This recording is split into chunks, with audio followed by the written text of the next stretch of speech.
So let's start. First of all, let's try to quickly review what we did in the last class. So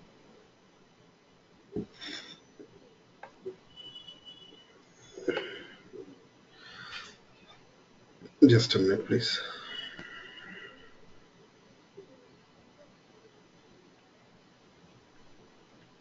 So we were talking about different types of variables which we can define in a class. So the members of a class, we can broadly classify them into two types: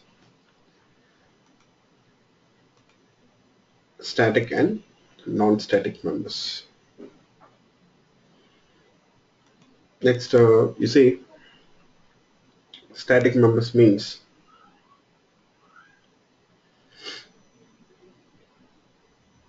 static variables and static methods. Non-static members means, you know, non-static variables are instance variables and instance methods. Yeah, you know the difference between static and non-static variables. When we talk about non-static variables, as I told you people, you know, each time we create an object, the memory for that static variables will be allocated as part of that object itself. Next, when we talk about instance variables, sorry, no, static variables, there will be only one copy of static variables. You will not have multiple copies.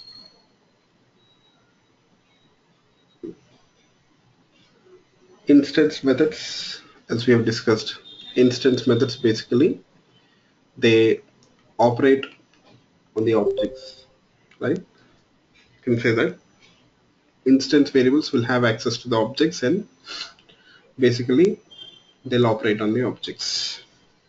And instance variables, I can say, instance methods they operate on the instance variables which are part of the object, I can say. Yes. Next,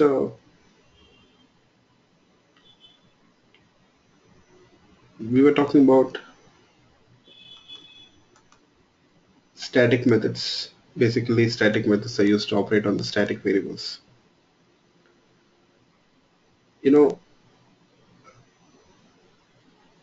in order to access instance variables and instance methods, we use object reference. We need object reference. Whereas for static variables and static methods, we don't need any object reference. So directly you can use a class name to call this method. You can use a class name to call that static method or static variables to access static variables. Last thing, we were talking about method signature. So method signature means method name and parameter types list. So what is the significance of method signature in Java? So what is the significance of method signature in Java? So what do you people think?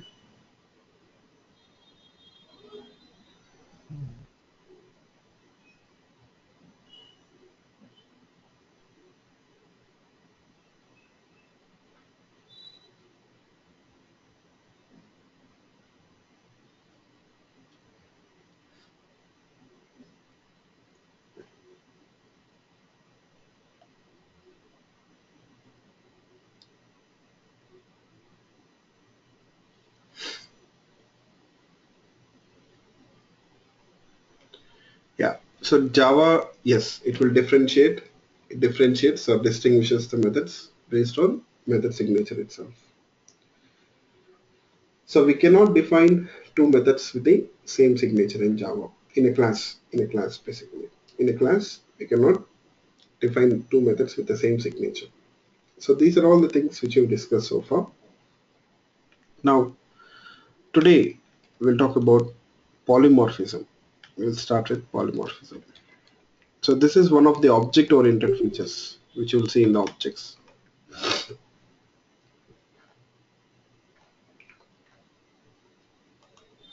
So polymorphism means many forms. You know that poly means many, Morphism means forms. That is the meaning of polymorphism.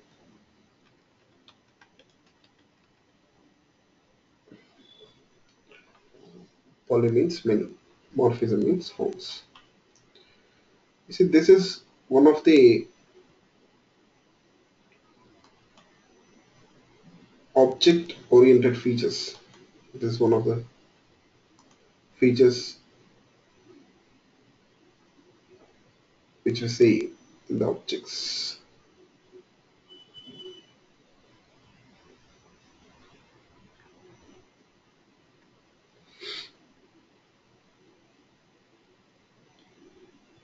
So earlier we have discussed about this, the examples for polymorphism also, right? But how this polymorphism is implemented in Java? How is polymorphism implemented in Java? That is the question. You will find that in Java we implement polymorphism through in Java we implement polymorphism through method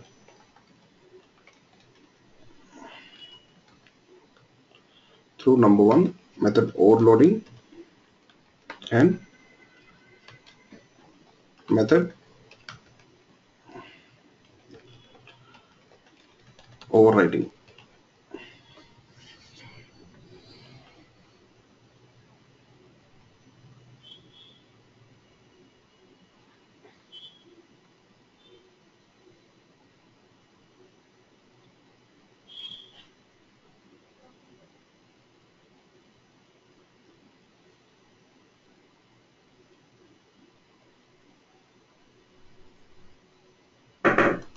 So what is you see, first of all we'll see how this polymorphism is implemented through method overloading in Java. Okay, yes. So what is method overloading? Yes, can you people tell me what is method overloading?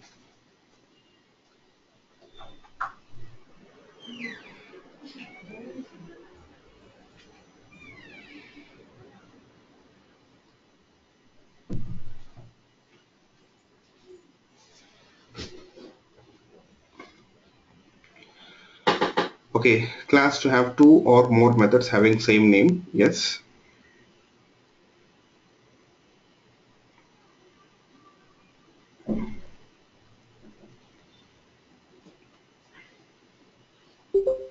Same name but different signature. Okay.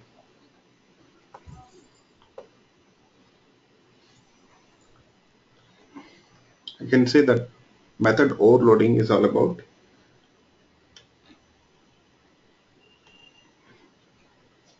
in a class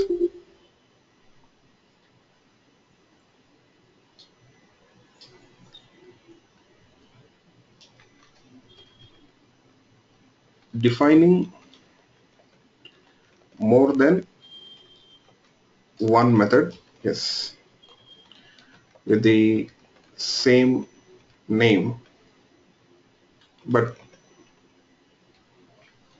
same name,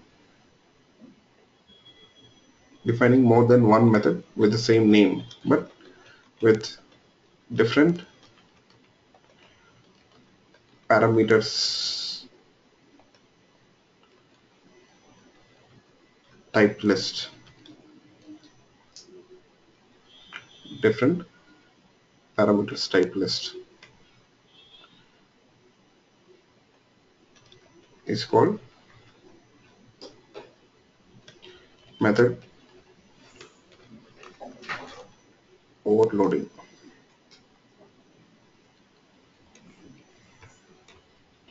So in a class, defining more than one method with the same name but with different parameter types list is called method overloading. That means we can say different method signature. Yes, that is also right. Methods, same name with different parameter types list, method signature, or with different method signature you can say. It's called method overloading. So why do we use this method overloading concept here?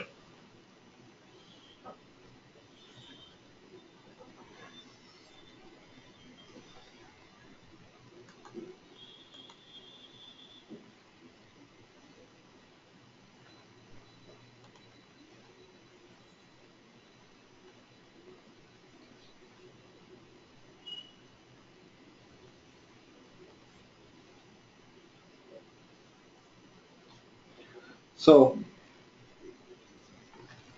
let's take an example for this. Okay, let's take an example for this.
Okay,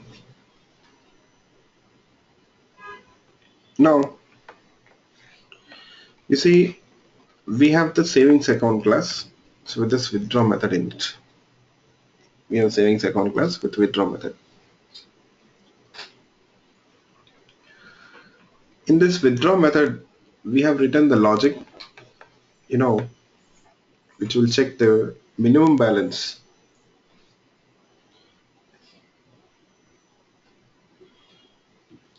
It will check for minimum balance,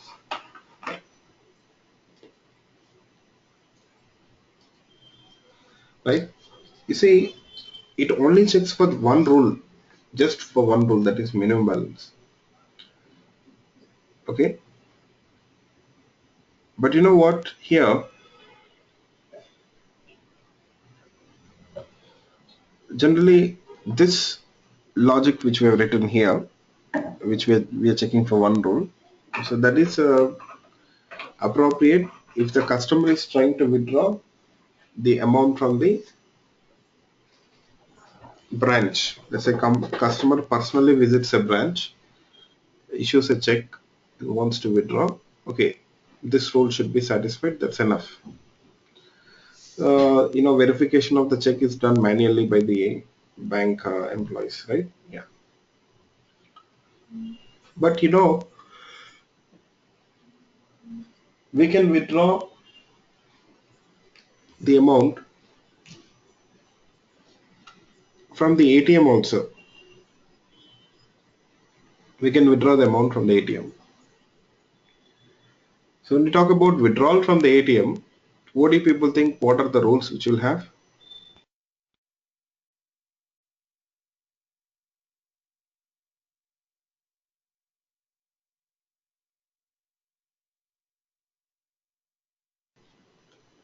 Okay, valid PIN and what else from the ATM?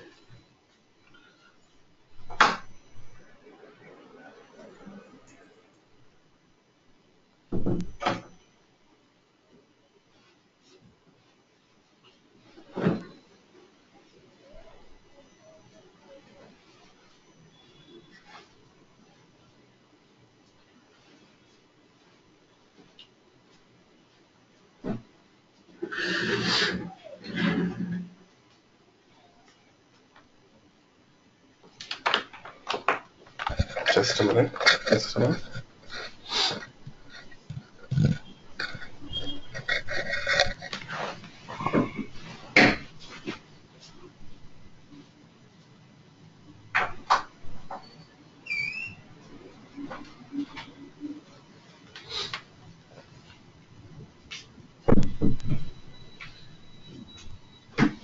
Yeah, sorry. Okay. Can't we, yes, minimum balance rule, we'll have it here also. Limit per day. Okay. Let's do one thing. Instead of limit per day, let's say we'll talk about limit per transaction. Generally, from the when we talk about withdrawal from the ATM, see, ATM cannot dispatch more than 40 notes. In India, what I know is at a time it can only dispatch 40 notes, not more than 40 notes. Okay, it can just dispatch 40 notes. So here, that means let's say we'll assume that we have all 1,000 notes denominations in that ATM. If we go for it, we'll have a lot of conditions, but we'll try to restrict ourselves to few conditions. So it can only withdraw 40,000, right? Yeah. So if it is 1,000 denominations, 40,000. That means let's say we'll assume that the maximum withdrawal limit will be 40,000 per transaction, not more than that. So we have PIN number, we have maximum withdrawal limit, and of course the minimum balance rule also should be satisfied. So this logic here, this rules, especially they are for withdrawal from the ATM, right? So we have to also provide that logic which implements this rules withdrawal from ATM. So where you will write that logic? Will you write it in the same withdraw method? What are we supposed to do? Can we write that logic within the same withdraw method?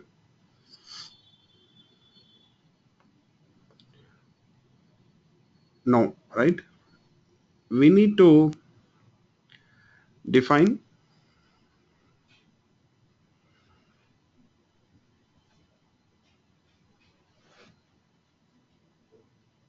another method for that.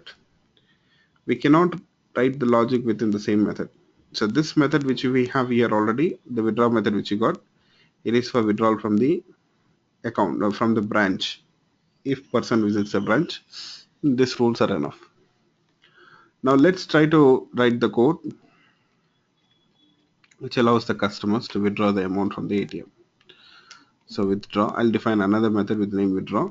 So this method takes two parameters, let's say. First of all, the withdrawal amount. Okay, there won't be any order actually, not first and second, you wish. And PIN.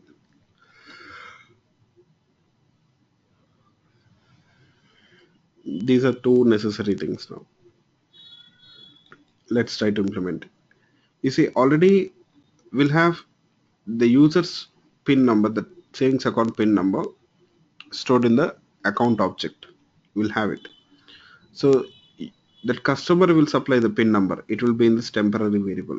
So first we have to check that PIN number. If now I would like to access the PIN number which is in the savings account object. So how will I do that? This dot PIN.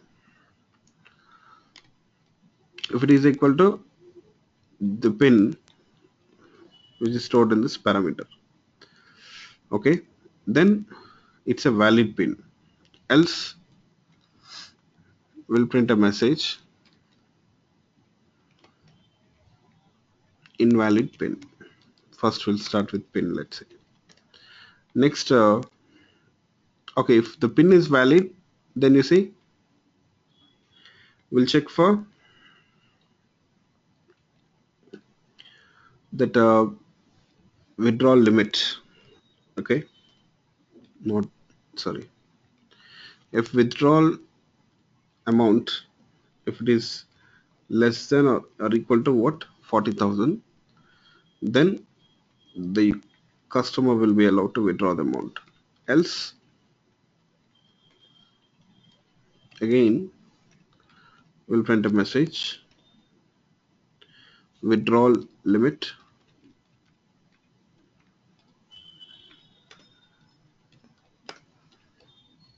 exceeded.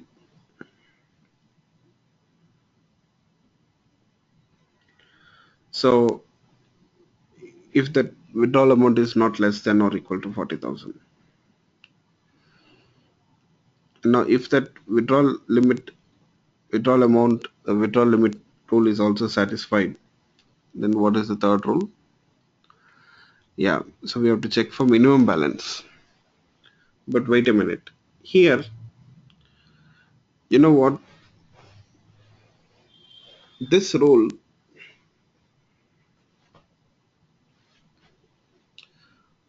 for checking that minimum balance, the rule for checking for minimum balance,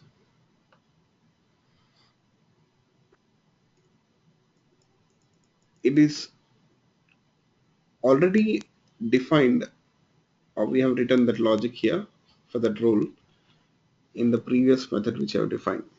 You see on top we have this withdraw method. So in that withdraw method we have that rule which is implemented, right?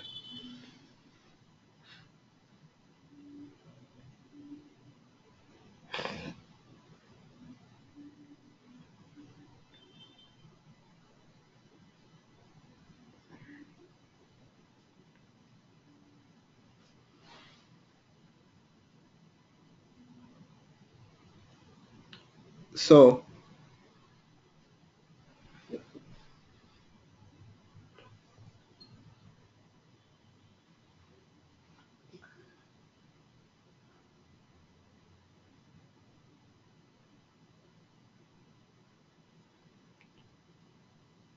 can we make use of this method?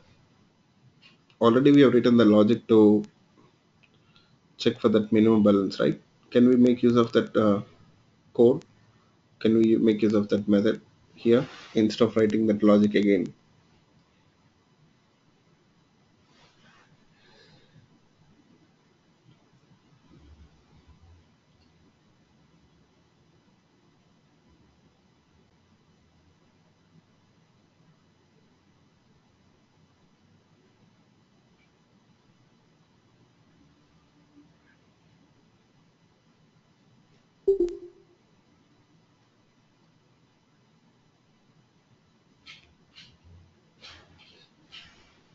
Yes, you can do that.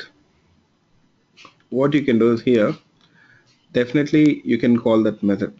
Okay, you see, we don't need to write the logic to check for the minimum balance again. Already that logic is defined in this withdraw method. Now we can make use of that method here by calling that method this way. Withdraw of, pass the withdrawal amount. That's it. So reusing that existing code, I can say. So what we are doing, we are making use of the existing code. We are making use of existing code. That is what we are going to do here.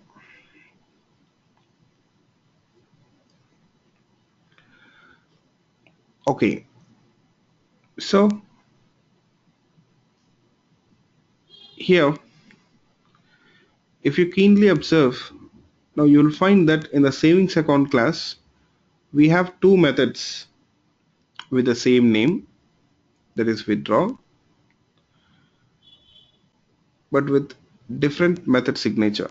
That means the parameter types list is different. So the method signature of the first withdraw method is withdraw int. So what is the method signature of the second withdraw method? What is the method signature of second withdraw method?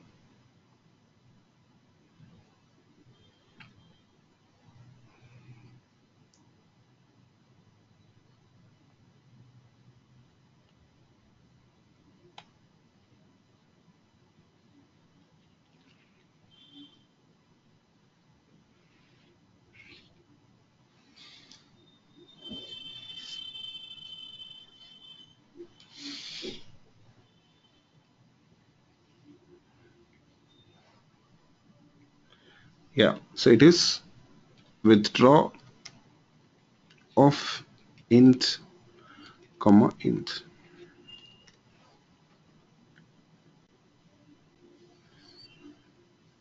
So this is the method signature of the second method, right? Withdraw int comma int. So you see, we have two methods with the same name but with different method signature. So this is method overloading. So this is one way of implementing polymorphism in Java. That means you see, method is existing in same method is existing in many different forms. Same method is existing in two different forms here, right? So for suppose here, if we call that withdraw method by passing one integer value, you see we are passing an argument that is one integer value. So what happens in this case? So the compiler, whenever it comes across this method call,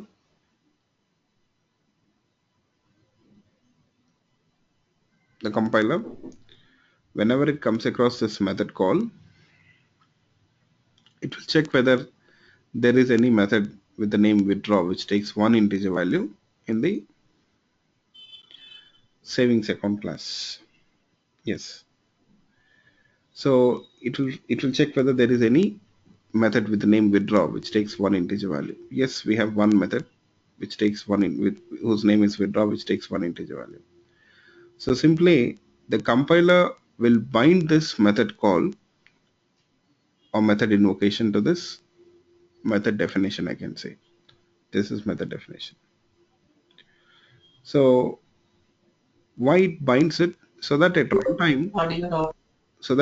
runtime, for this method withdraw, this for this method call, for this method invocation, what happens? This method definition will execute. The method withdraw which takes one integer value, that method will execute, I can say.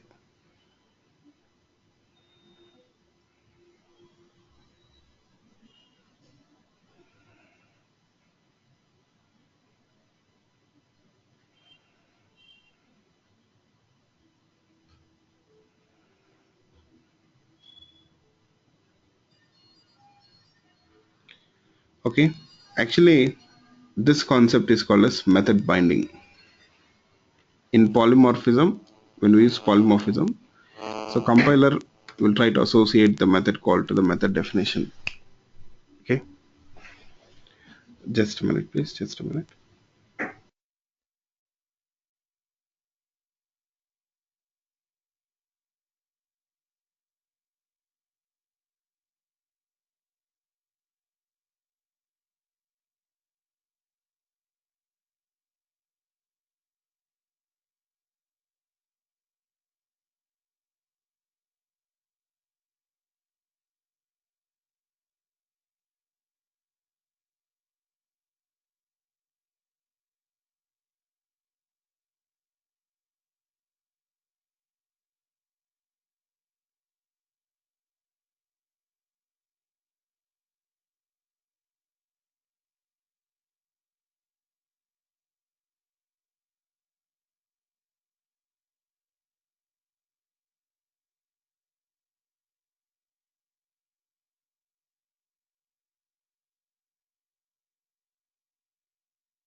Yeah, I'm sorry. Just a minute. So can you people hear me?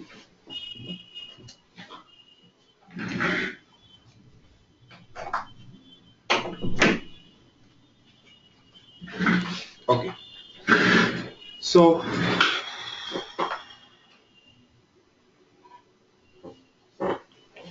you know, when it comes to method overloading concept, you'll find that you have more than one method in a class, right? I'm sorry. So the compiler should be able to understand, or it should be able to define. The compiler should be able to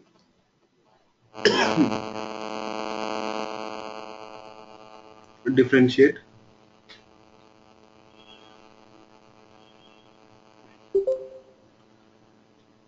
the method call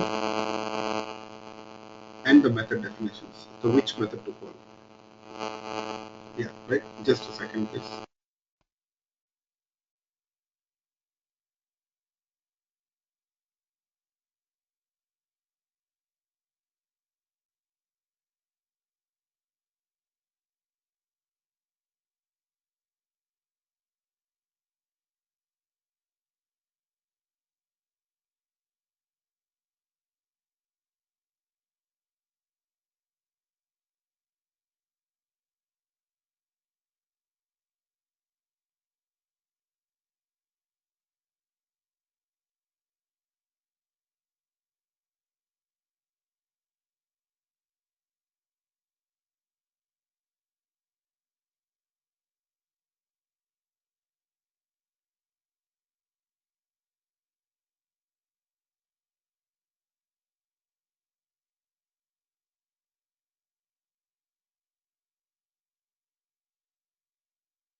Sorry.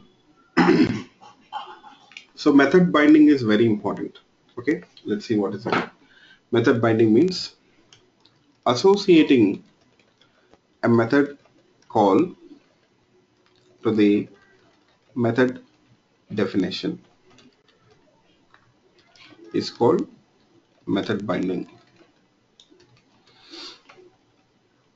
or it is also called as method resolution. Method resolution. It is also known as method resolution. So why it is needed? As I told you people, now you see we have a method call. Now for this method call, or for this method definition, sorry, for this method call, which method definition should execute? So the compiler, how it decides? Compiler will take this method name and it takes its argument type. So what is this argument type? Integer. So it will check whether there is any method with the name withdraw which takes one integer value. So if it finds it, you see we have one method whose name is withdraw which takes one integer value. If it finds it, it will associate that method call to the method definition. Why it associates that method call to the method definition? Yes. What is the reason?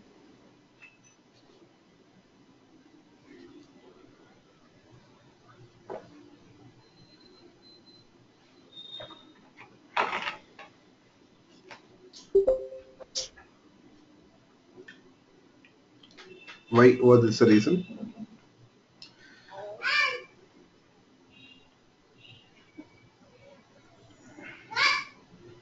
Because no, because which method should be executed, or which method definition, the instructions of which method should be executed for this method call. For this method call, which method should execute? The first withdraw method or second withdraw method? So that is decided. Okay, how based on the method signature. So now in this case, withdraw which takes one integer value. So it will check whether there is any withdraw method which takes one integer value. So if it finds it, so simply it will bind it. it happens at compile time. I'm saying that the compiler will do it. Okay, so basically in case of method overloading,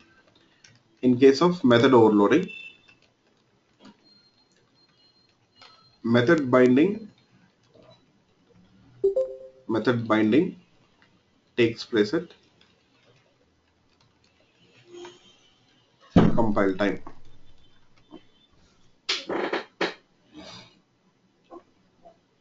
In case of method overloading, method binding takes place at compile time. Yeah. So is it clear for you people? All of you?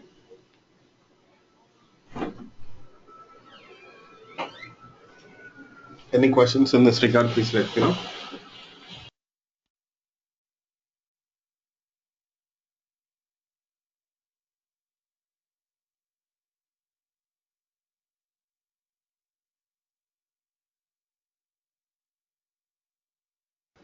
Okay, good.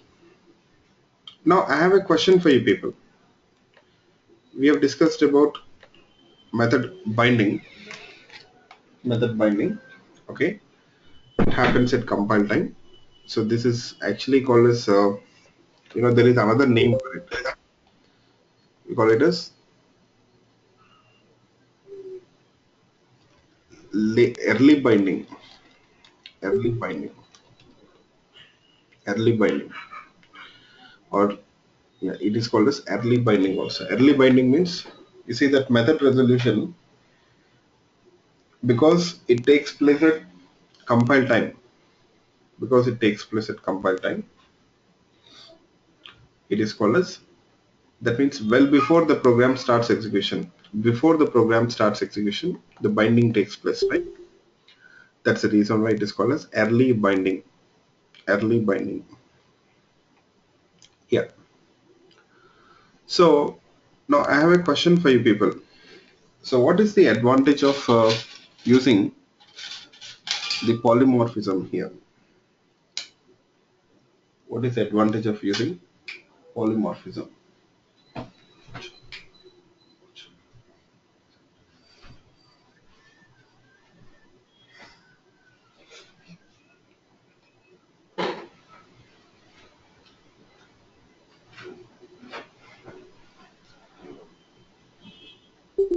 What is the advantage of using polymorphism here, or method overloading? Method overloading is implementing polymorphism concept, right? So what is the advantage?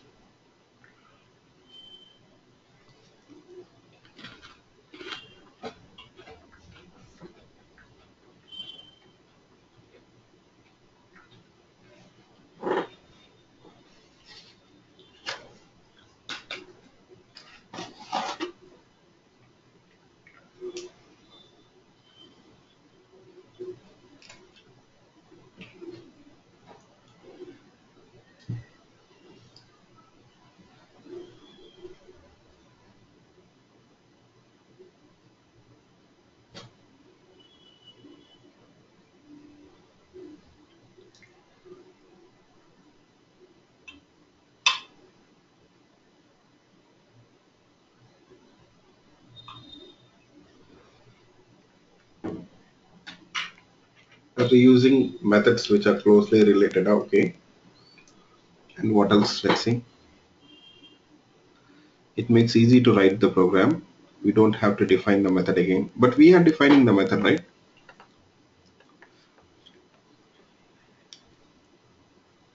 Okay. Let's refer to the tutorial ones which I gave you people. Let's see what it says. Did you find any notes on advantages in the tutorial?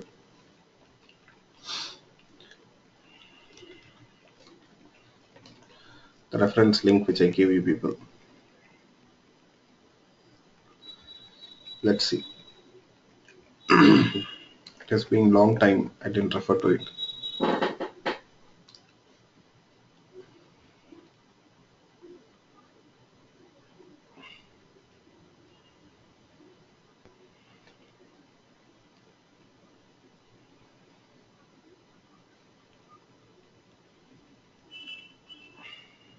Or they didn't mention about polymorphism here.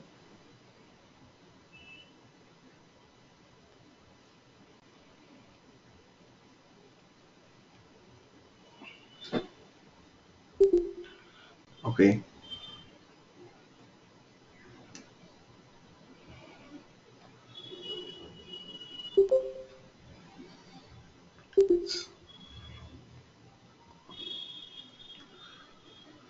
So I don't see that.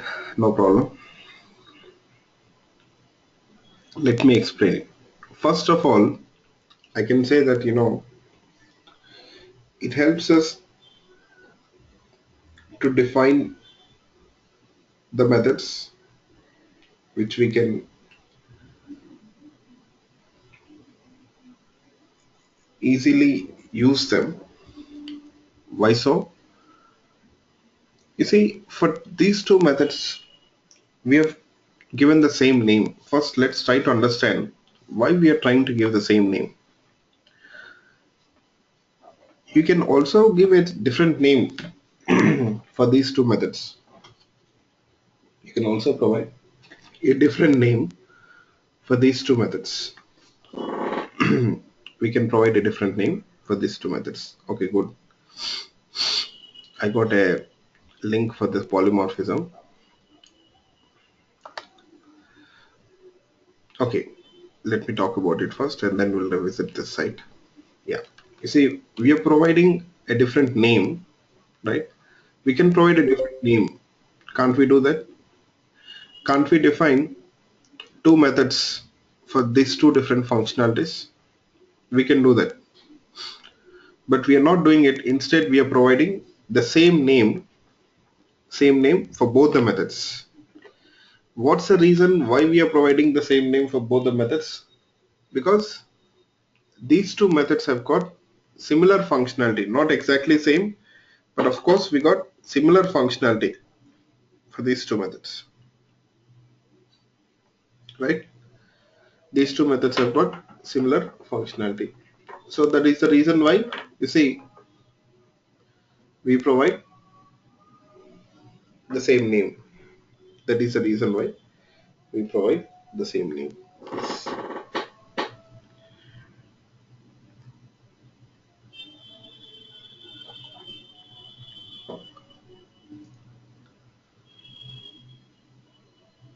And there is an advantage for this. There is an advantage for this.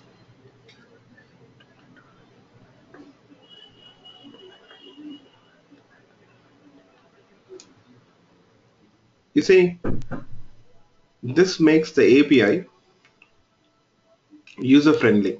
That means now we don't need to worry about remembering different names, right? Imagine if you provide different name for each method. For these two methods, if you provide two different names, then it is difficult to remember them, right?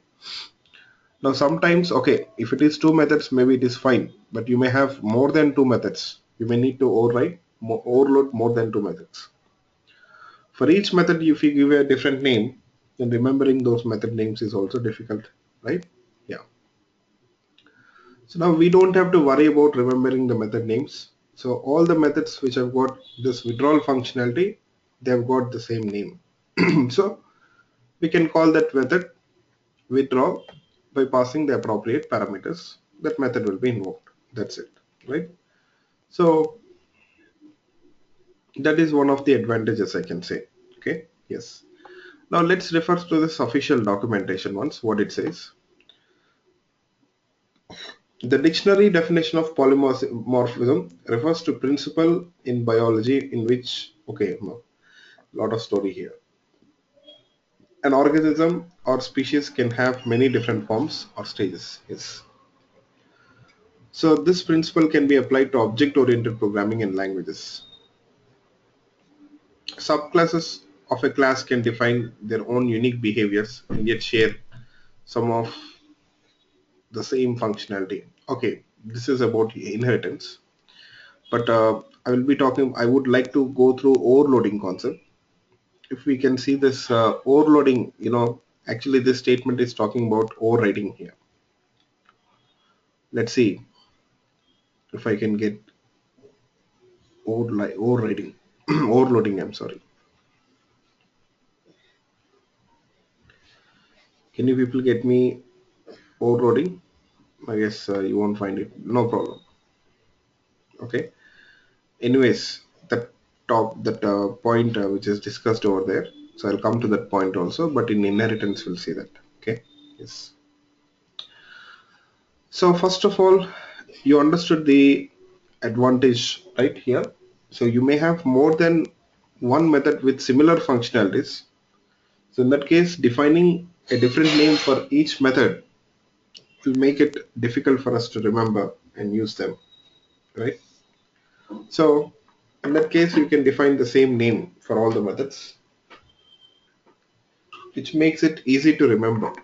It makes it easy to remember, I can say. Yes.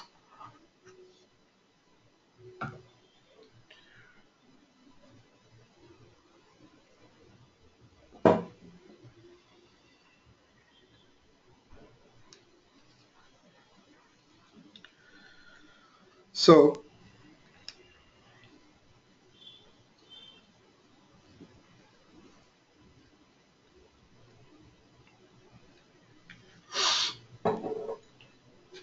now here,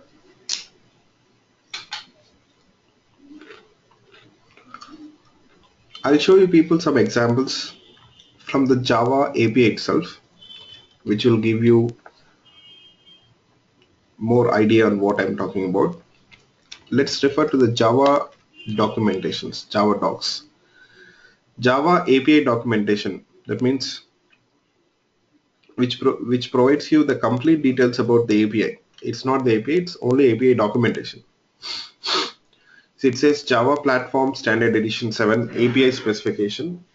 API specification, that means documents or notes. Here, you see, we have java.lang package, which is considered as fundamental package. We have a lot of predefined classes. I'll pick up one of the predefined class called a string. You see, string is a class in Java, predefined class. So this string class objects are used to store text content. String class objects are basically used to store text content, I can say.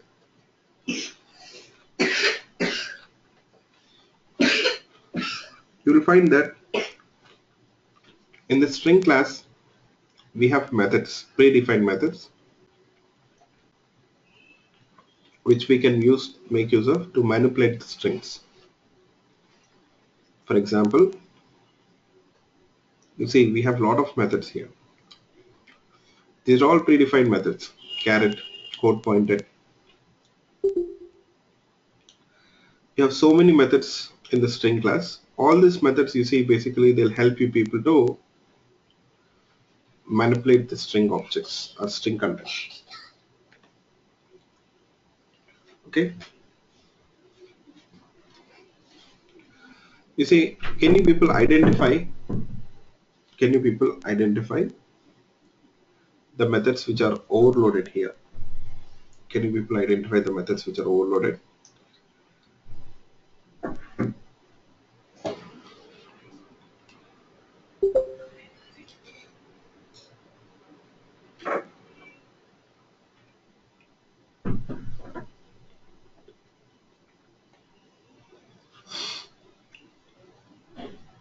Identify the methods which are overloaded. No, actually static is a keyword, you know that. String is a class type or return type. You have the methods here in the middle. You see, copy value of this is the method. Copy value of is overloaded. And what else? Format method. Can you see this? Sorry. Format method. Yeah. Yes. Now let's go through the other methods here. Now can you people identify the methods which are overloaded here?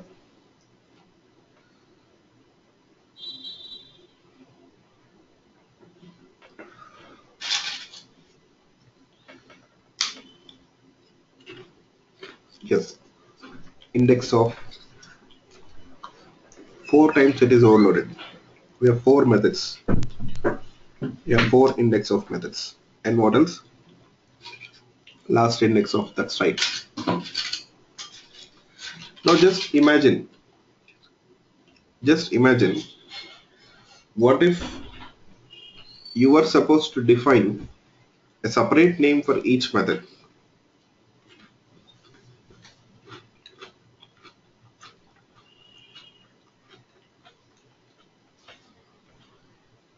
For these four methods, if you are supposed to provide four different names, so what will be the problem?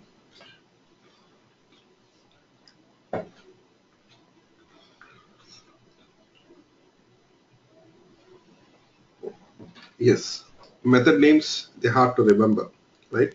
Yes.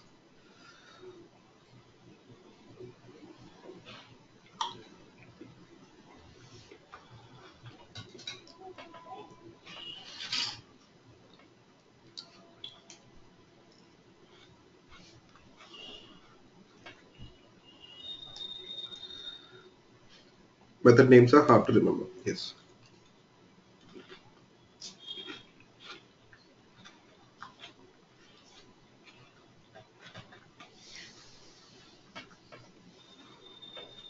Okay.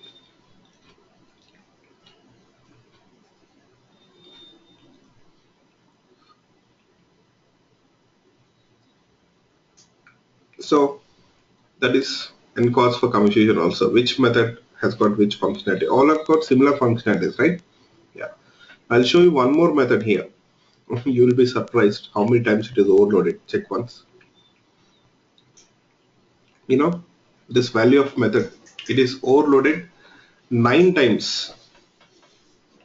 The value of method, it is overloaded 9 times. So all the value of methods you see, they've got similar functionalities. They'll take a value and convert it into a string type.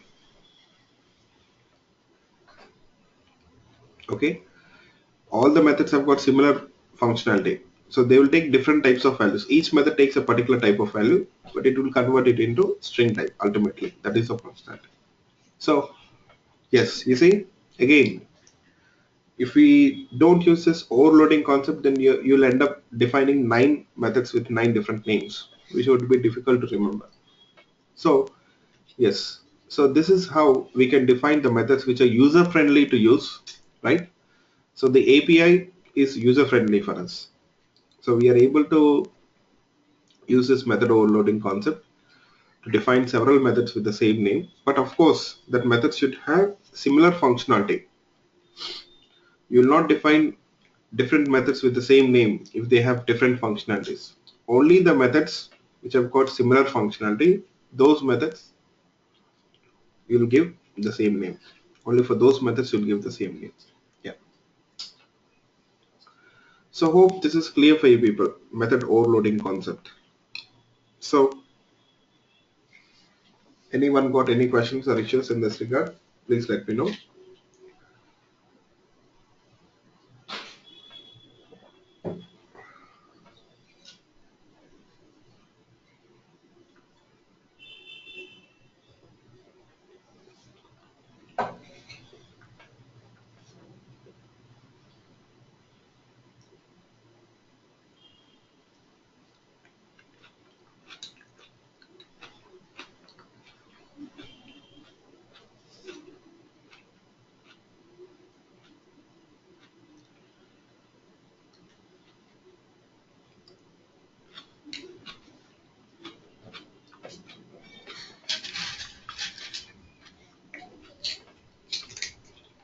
Okay, good.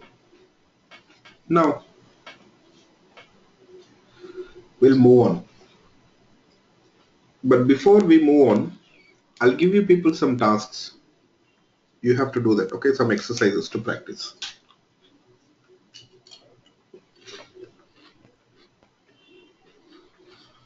So your task is to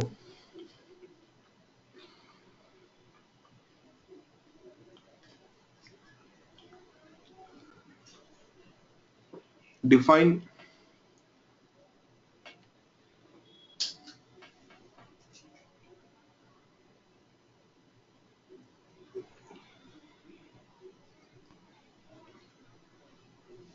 a class which to represent circle object.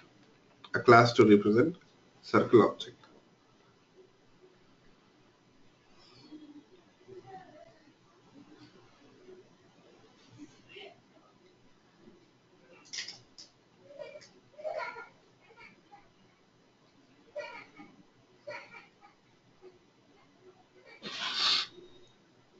So what you will do?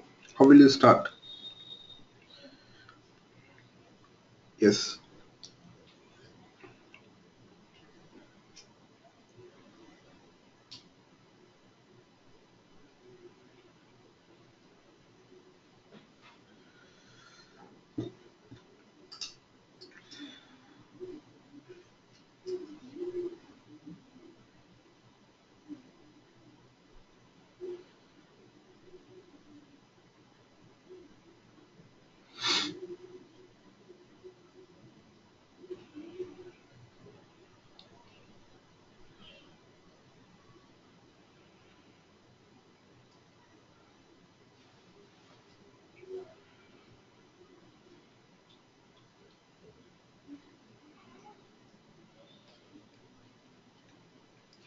Okay, you'll identify the properties of that circle object, right? So what will be the properties of circle object? What do you people think? Circle means I'm talking about the very same circle which you worked with in maths, your mathematics.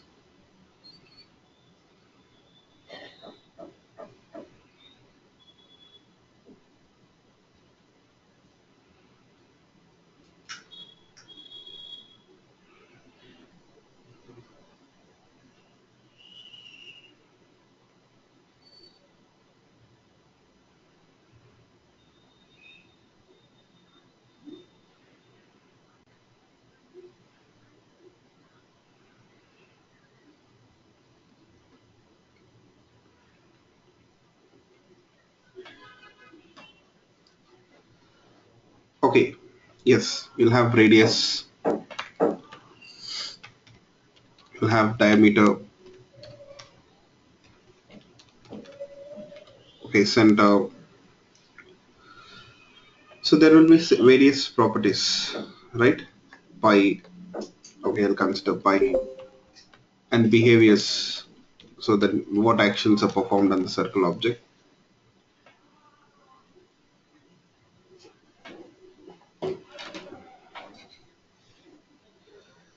Area, okay, yes. And what else?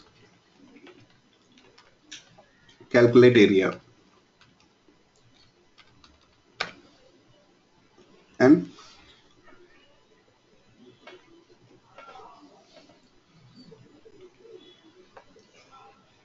circumference,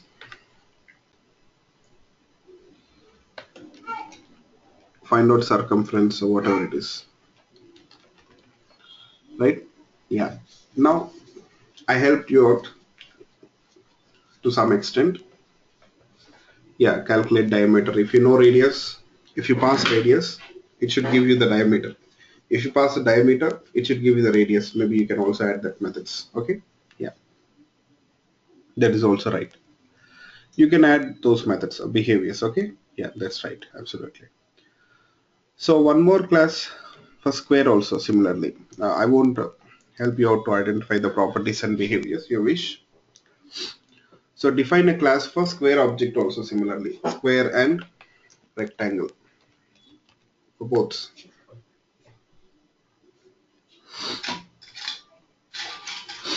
For square and rectangle as well, you have to do this. So when you're defining or when you're writing the code here to define the classes for these objects, I want you people to follow all the concepts so far which we have discussed. Object oriented concepts like class, object, instance variables, static variables, constructor, instance methods, non-static methods, static methods. Use all that concepts including polymorphism. Okay, including polymorphism.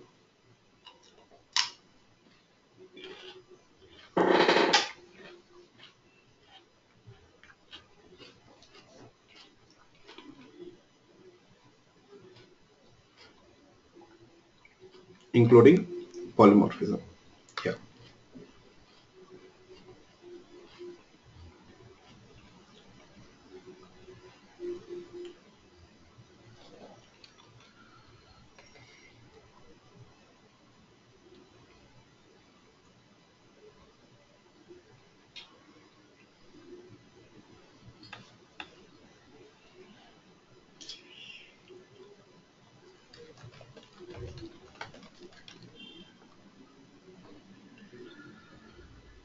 So this is your task. Altogether, you have to define three classes: circle circle, for square, and rectangle. For circle, square, and rectangle. So implement all the concepts so far which we discussed for this. That's it. Okay.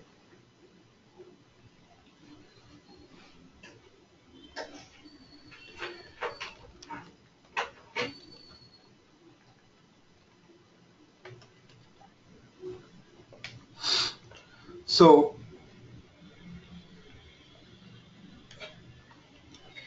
here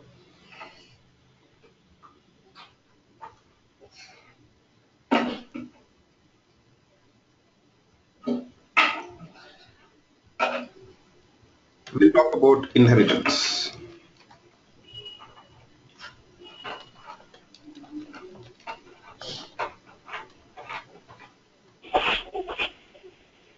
We'll talk about inheritance. The next topic. You know what?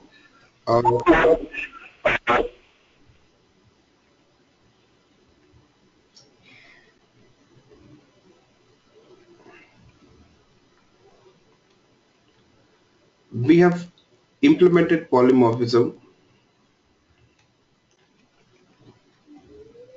through method overloading concept, but we can also implement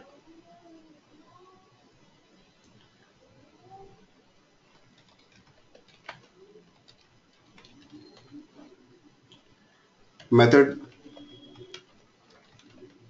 overriding. Okay,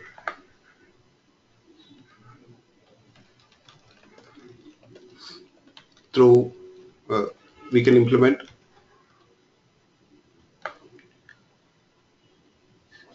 we can also implement polymorphism through method overriding. But you know, this method overriding concept is related to inheritance. So first of all, you need to understand inheritance here. Okay,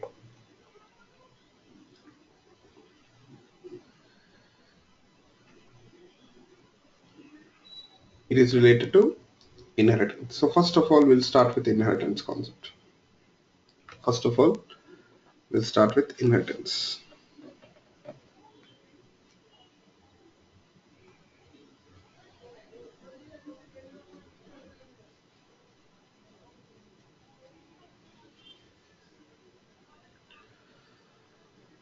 So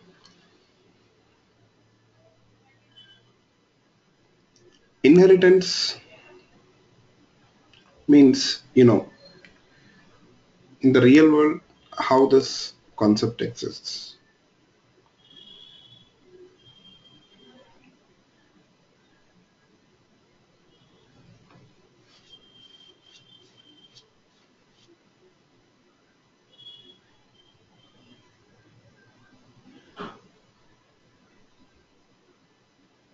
Okay, one object inherits the properties and behaviors of another object, right? One object inherits the properties and behaviors of another object.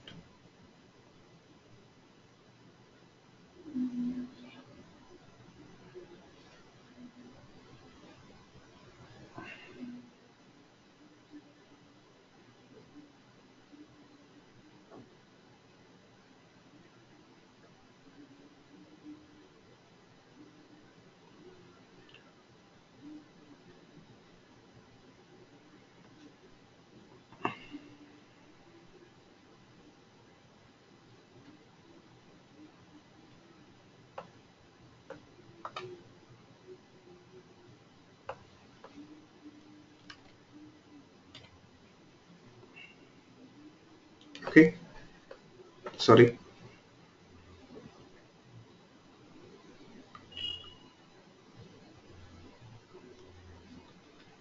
How is this concept inherited? Sorry, how is this concept implemented in Java?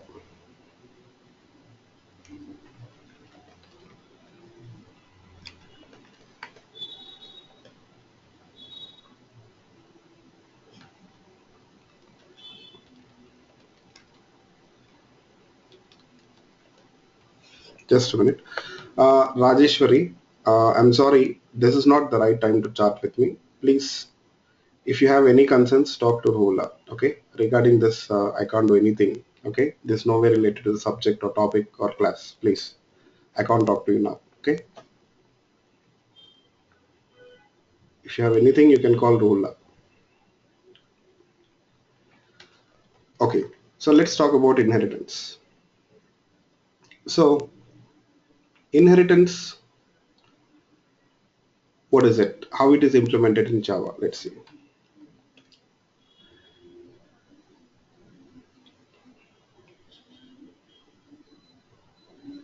As I told you, people, like you see, generally, even we people are big examples of inheritance. One object inheriting the properties and behaviors of another object, right? Yeah. So inheritance represents a parent-child relationship between the objects in the real world. That is what we know, right? Yes. But how this concept can be implemented in Java? How this concept can be implemented in Java? Yes. When it comes to Java or any programming, how it is implemented, let's see.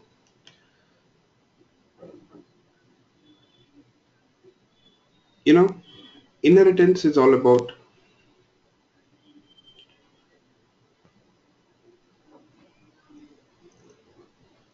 creating or defining a new class by deriving the members of an existing class. Deriving the members of an existing class.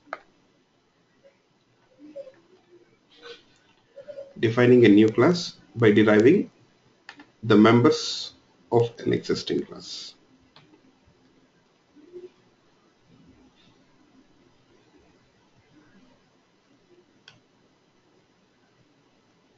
Okay, defining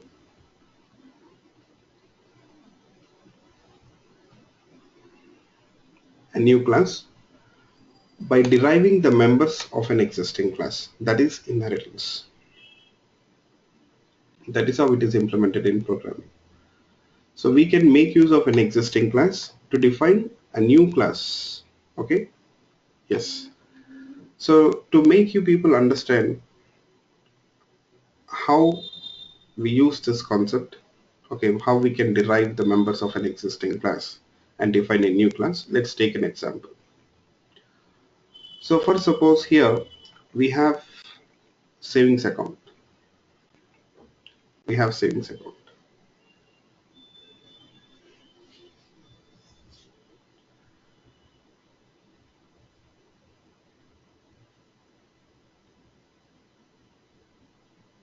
Okay, the savings account basically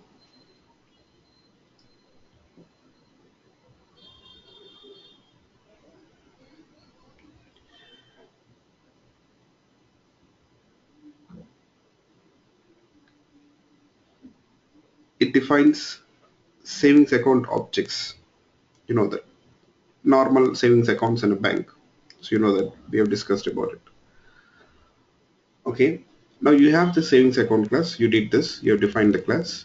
Now let's say you have been told to define another class to represent junior savings account objects. Junior savings account objects. Okay.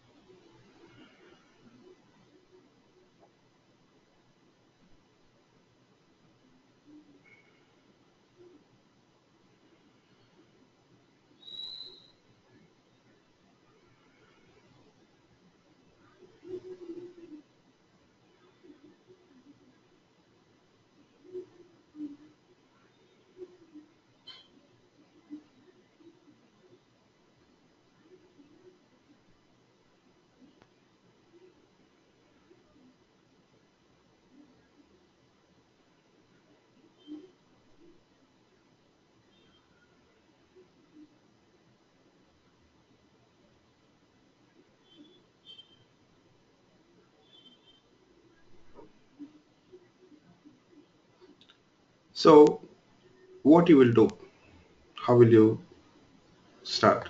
So now you are supposed to define a junior savings account class, right?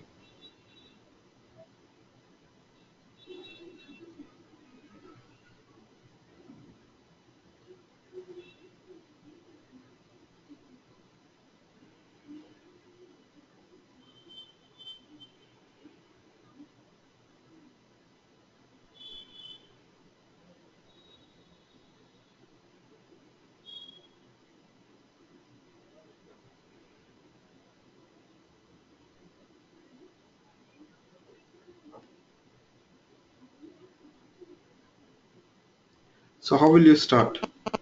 What you'll do first of all, if you're supposed to, define a class for junior savings account. First of all, let me tell you people, what is a junior savings account? Junior savings account is basically for juniors or for kids. It's a kids account, I can say, for juniors, for children. It's a children's account. So bank offers account for children's also, you know that, kids.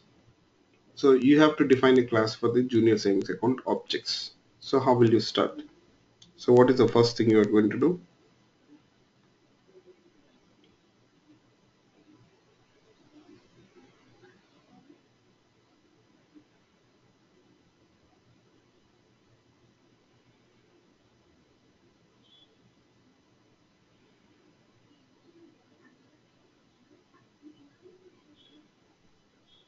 Yes.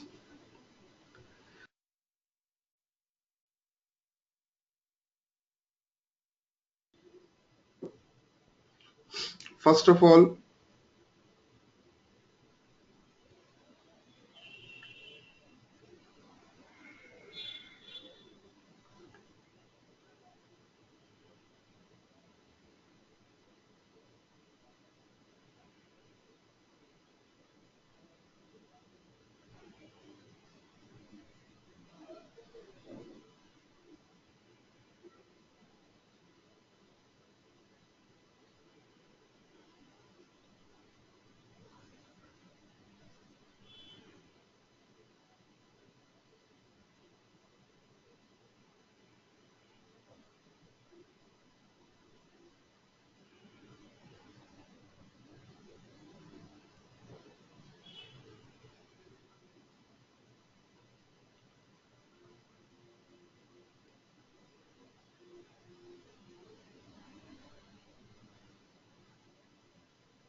okay, yes, you'll have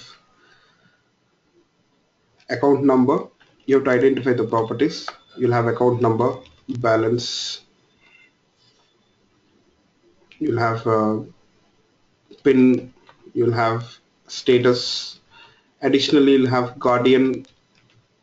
You'll have a guardian associated to this account. Yes. Yeah.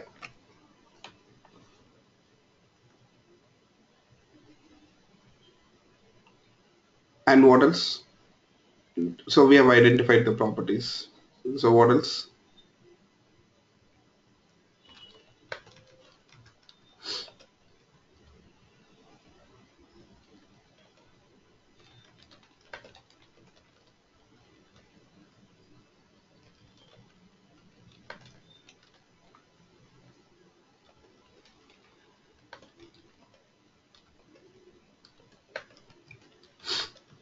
Yes, behaviors now, right? We'll have withdraw, deposit, transfer.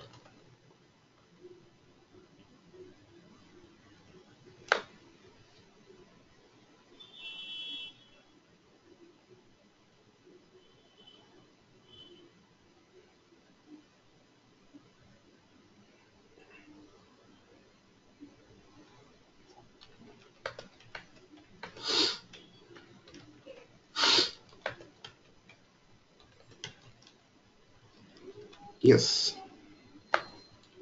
enquiry and all, right? So that means you got similar properties and behaviors here, right? Which you see in savings account. You'll find that.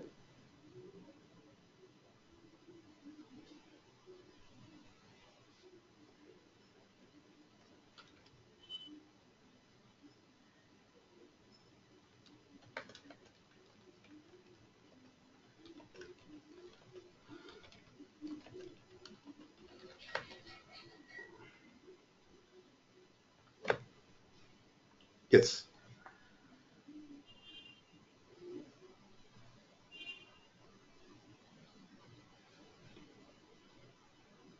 So what you will do, first of all, you see, after identifying the properties and behaviors, so you will represent these properties as variables and methods and the behaviors as methods.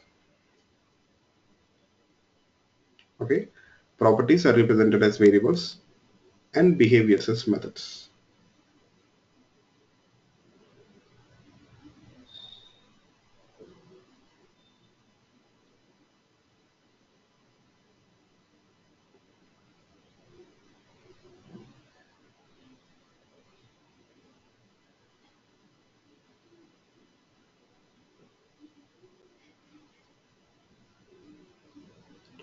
So, but you will find that here already we have a class, you know, which represents the properties and behaviors, right? So, except one property, that guardian name, right? That guardian name is missing here. Already we have a class which represents the properties and behaviors. But now the thing is, can we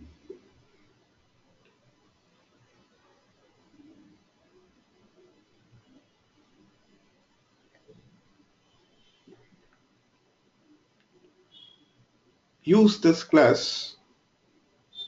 Can we use this class and or can we make use of this variables and methods which we got here in this class to define a class which represents the junior savings accounts?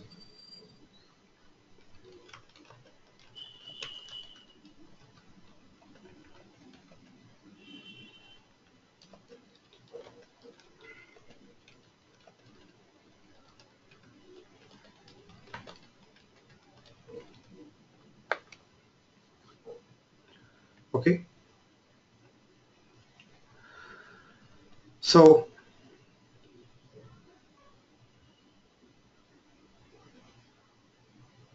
this is how it works. So what to do? Can we make use of it?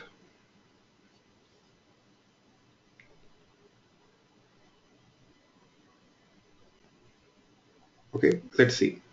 Now what to do here is you can define a class. You can define a class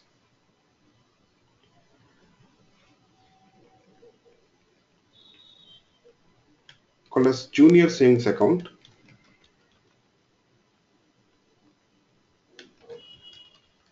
Okay, you can define a class with the name junior savings account.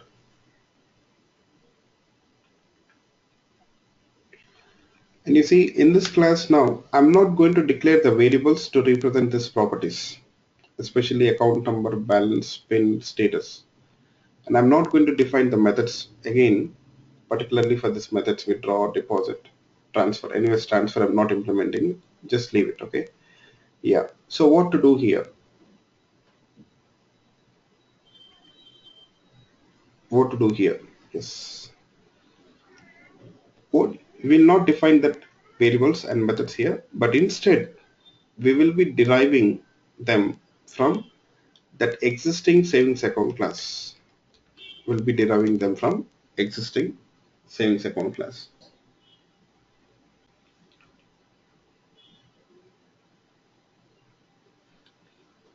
Okay. Yes. How will you do that? Use extends. Use extends savings account.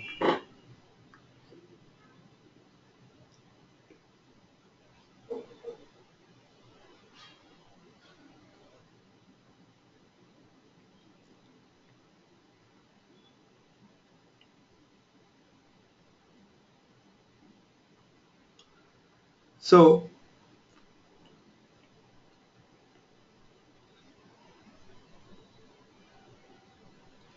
what does this means? It indicates that the savings account class here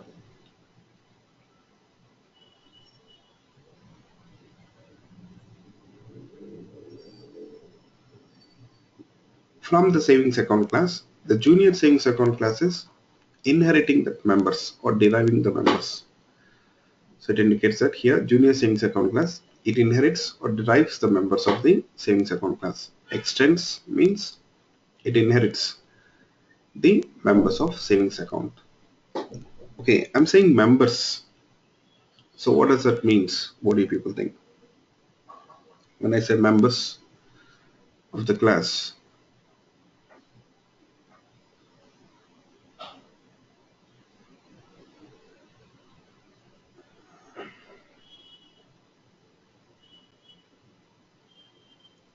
proper variables and methods.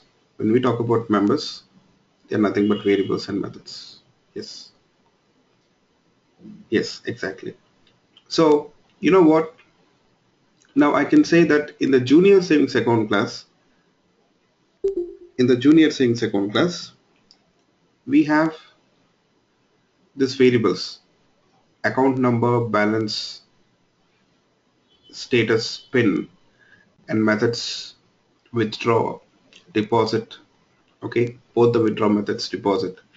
Though we didn't define them, yes, because the junior savings account class is extending that savings account class here. Yes.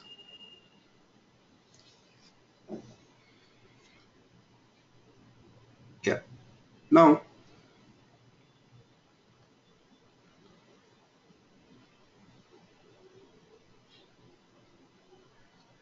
Now you can say that you have that variables as well as methods. You have all the variables which are defined in the savings account class as well as the methods also. But you see this, for this property guardian name, there is no variable defined in the savings account class.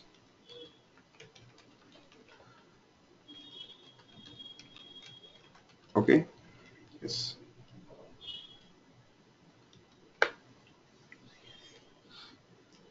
Guardian name.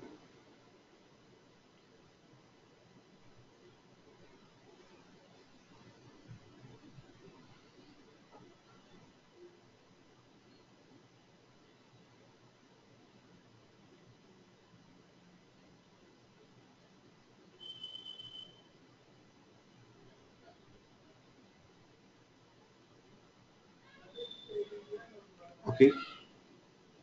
So that variable, for that property, I'll declare the variable here in this class itself. For that variable, for that property, I'll declare the variable here itself. So the rest of the variables will be inherited from the superclass. You know what? Now the savings account class is actually considered as a parent class, or we say superclass, or we say base class. Okay. And when it comes to junior savings account class, it's a subclass, or you can say derived class, or a child class, I can say. All means the same. Okay, subclass, child class, or a derived class. Yeah.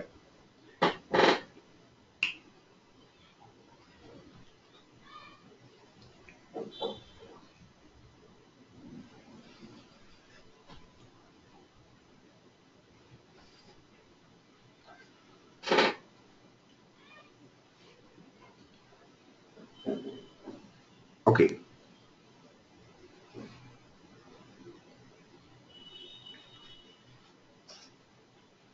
Yeah, we'll see why we use that super method. Okay. Yeah, so still we got some time to use that super. Now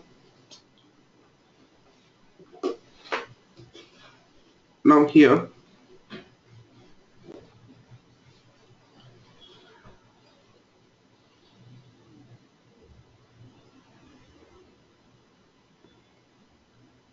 we'll try to instantiate the junior savings account class. Okay, I'll try to instantiate the junior savings account class. Let's try to do that. Instantiation means creating the junior savings account class object. So what I'll do is I'll create a junior savings account object this way, and then so we'll assign the values to the properties along with that guardian name. Let's say guardian name is something like this, Harry. So you see in the statement we are creating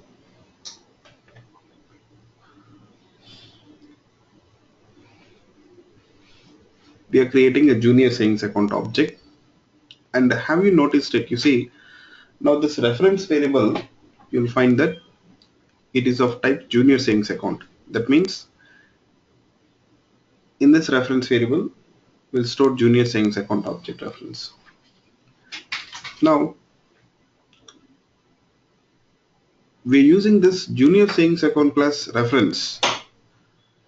Okay, we're using this junior savings account class reference to access this variables like account number, balance, status, pin, guardian name, pin.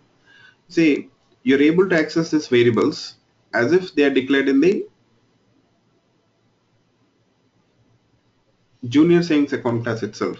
Okay, you know that all these variables are actually declared in the superclass, but you're able to access these variables as if they're declared in this junior savings account class itself, right? Yeah, this is only possible because of that inheritance extends. Okay, because the junior savings account class, it extends savings account class, this is possible, otherwise it is not possible. So not only accessing the superclass variables, but we can also call the superclass methods.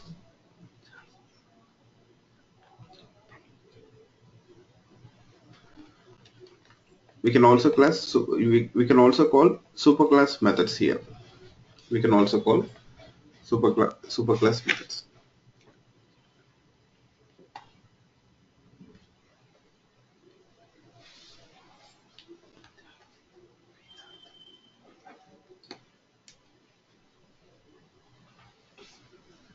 Okay, we'll also call we can also call superclass methods. We can make use of superclass methods.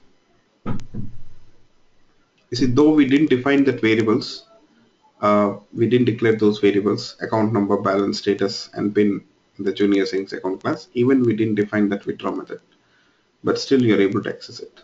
Still, you're able to access it.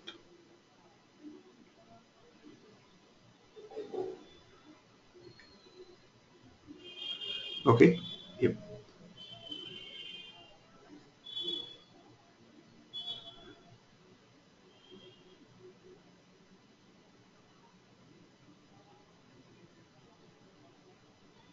So let's try to run this code once. Okay, we'll try to run this code. I'll try to read the data also. We'll try to read the data which is stored in that object, including that guardian name.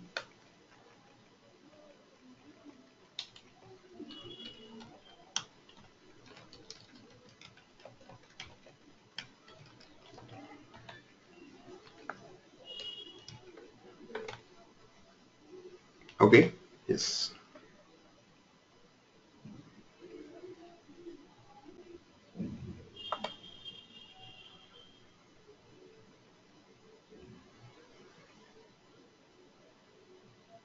You see, we got the data.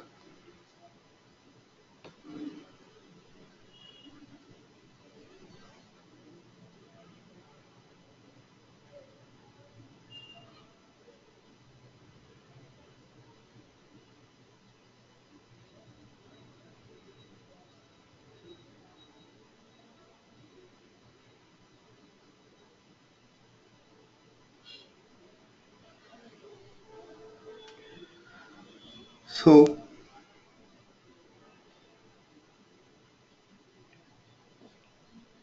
now what is the advantage of doing this? What do you people think? You see, now we have used inheritance concept, right?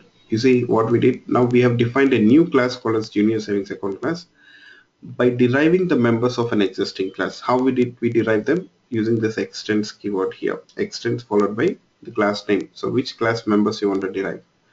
So we did this. So what is the advantage of this?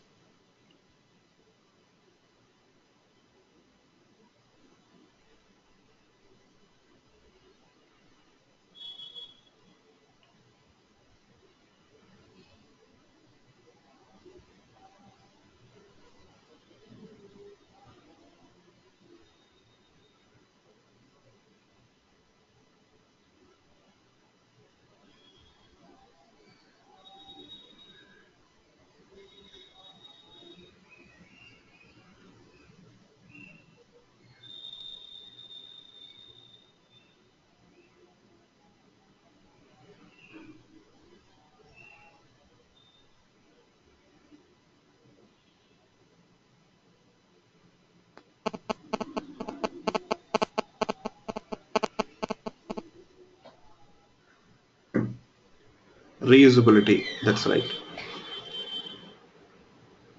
Reusability. Yes. The advantage is reusability. Yes, that means you see we are making use of the existing code here. We are making use of the existing code here. Okay, we are making use of the existing code.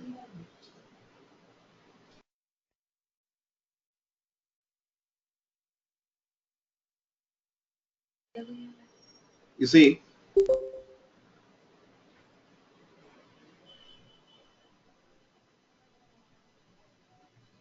whatever the code which is defined in the savings account class, we are able to use it in the junior savings account class.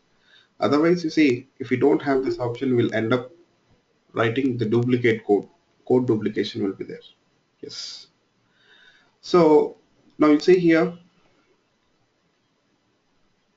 what if I don't make this class extends savings account? What if I don't make the junior savings account class extends savings account? Then what happens?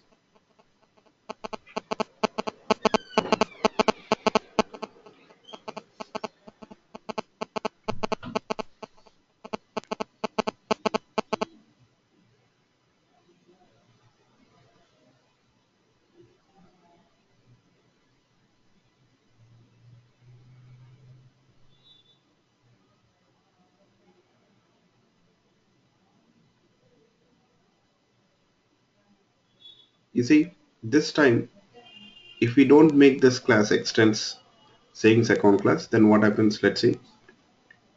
Now this time you'll see errors. You see, account number cannot be resolved, or it's not a field, it says. You see, all the errors, even you cannot call the method. So previously, we are able to only we were able to use that variables and methods because this junior savings account class was extending or it was deriving the members of the superclass, that is savings account class. But this time it is not possible. You see? Yes. This time class is not extending savings account. So immediately you'll see this errors. Yeah. So is it clear for everyone? So anyone got any doubts or issues in this regard, please let me know.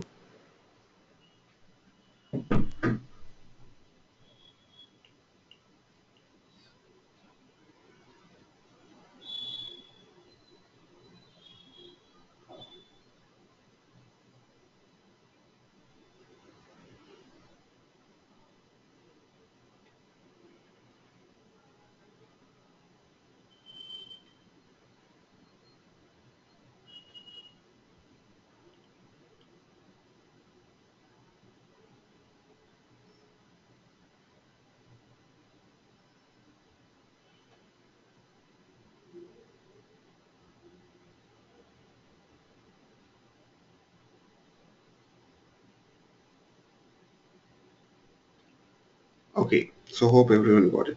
Fine.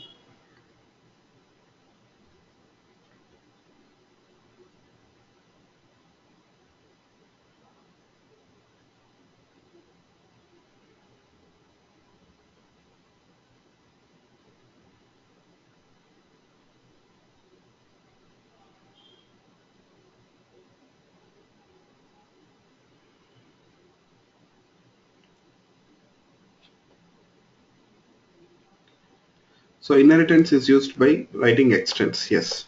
So we can extend, or we can derive the members of, or we can inherit the members of another class by using this extents. So which class members you want to inherit, that keyword you'll use it followed by the class name. Yes.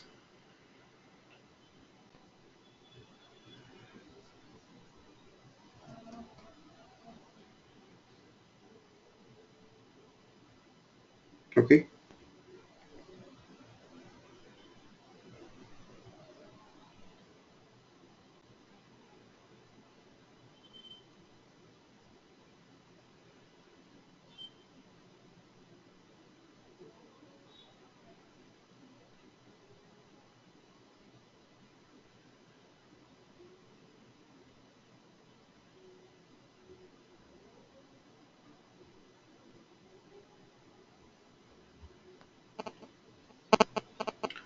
When to use super? Okay, I'll come to that point, don't worry. Okay. Yes. So the next thing what we're going to talk about is that super itself. Okay. Now you see, actually we have written this initialization code, right? This 5 lines of code which I've written is related to initialization. So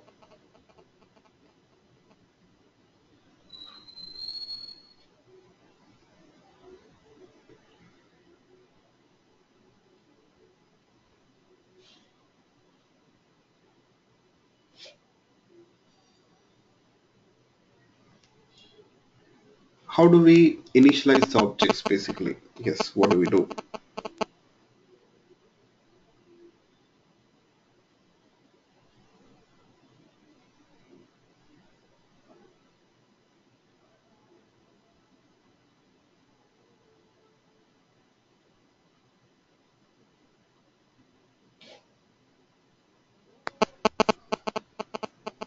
Generally, how do we initialize the object? Yes.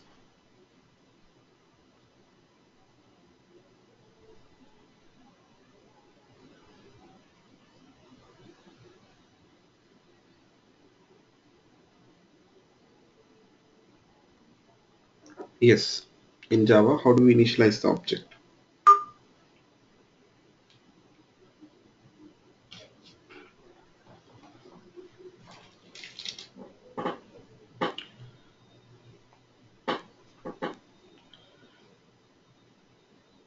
Come on, forgot so easily?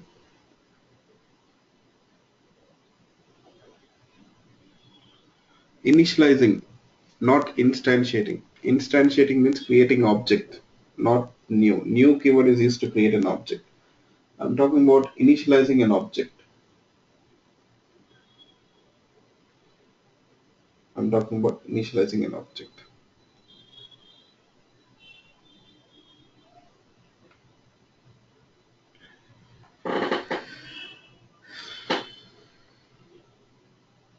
Come on, my goodness. You took so long to answer this question. Constructor. Yes.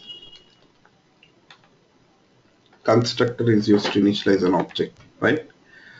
So now here you see we have, oh, you told it. I'm sorry. I guess I missed your answer because sometimes multiple people will type the message at once or send the message at once.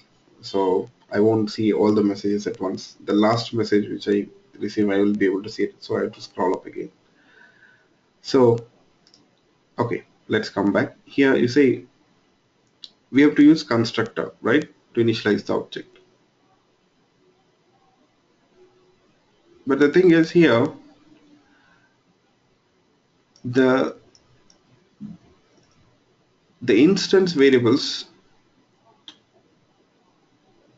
they are in two different classes now, right? We have 4 variables in the superclass and 1 variable in the subclass. Now they're spread across two classes. So when we have inheritance in place this way, so how will you initialize the object using the constructor? When we got inheritance, in place, how will you initialize the object? Using the constructor. So we have to define a constructor now. Let's see what to do. So first of all here, yes, all of you please make a note of it. So adding a constructor, the note should be adding a constructor to the subclass. Okay, adding a constructor subclass. Let's see what to do. But before we see that, I'm sorry, just wait for a while. I have to tell you people one more thing. Before we define a constructor, you have to understand one more thing. What is it? So we have the variables in the superclass, right? So you see, to initialize this variables, superclass variables, we have a constructor already defined in the superclass.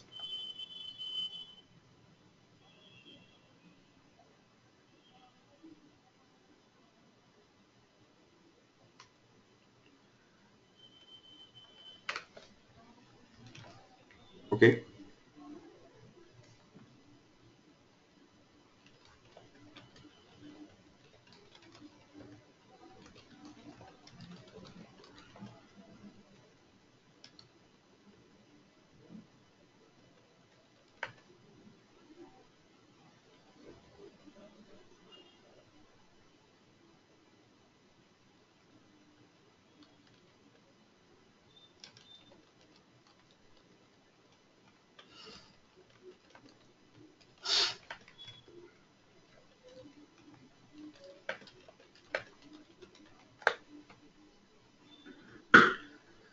Okay.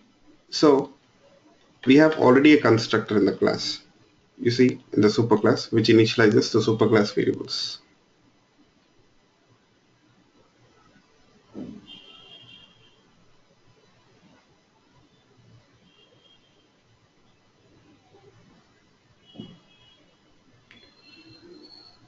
So can we make use of this constructor? That's the question. Already we have a constructor which initializes the superclass fields, right? So in the superclass we have it. One important question here is the subclass, will it be able to inherit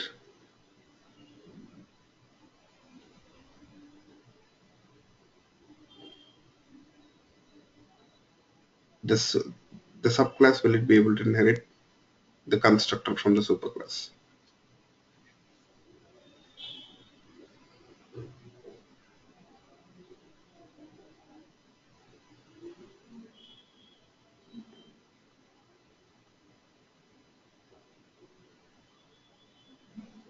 Subclass, will it inherit superclass constructor? No.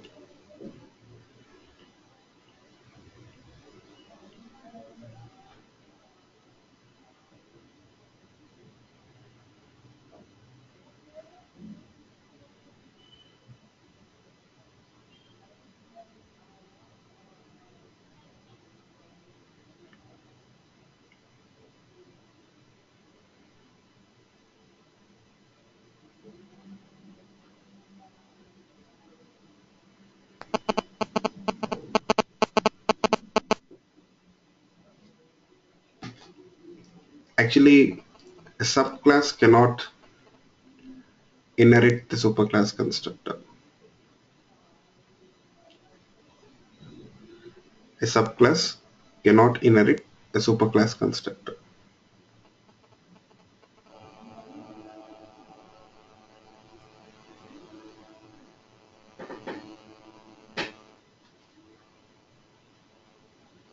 Okay. You know what? Constructors are not considered members of a class. Constructors are not considered members of a class. You will find that constructors are not considered members of a class. By default, a subclass will not inherit a superclass constructor. Okay. Yes, you will come to know about that super. Yes. Wait, just follow me. So by default, it won't inherit them. But a a subclass can call superclass constructor. Calling can be done from anywhere. You see, not only subclass, even you see test class can call savings account class constructor. Am I right? Calling is different from inheriting. Hope everyone got this point, as Amulya, especially you. So you got this down. Super means it is calling superclass constructor. Calling can be done from anywhere. So another class need not inherit that constructor to call it. You see, test class, in the test class we are trying to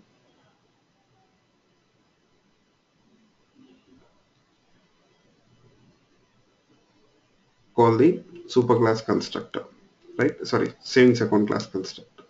Test class is not a subclass, but still it can call it. But I can't say test class is inheriting that class constructor, savings account class constructor. So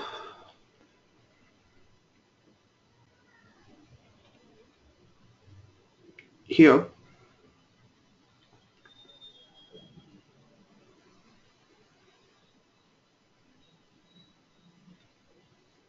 the junior savings account class, a subclass, cannot inherit the superclass constructor, but of course it can call it.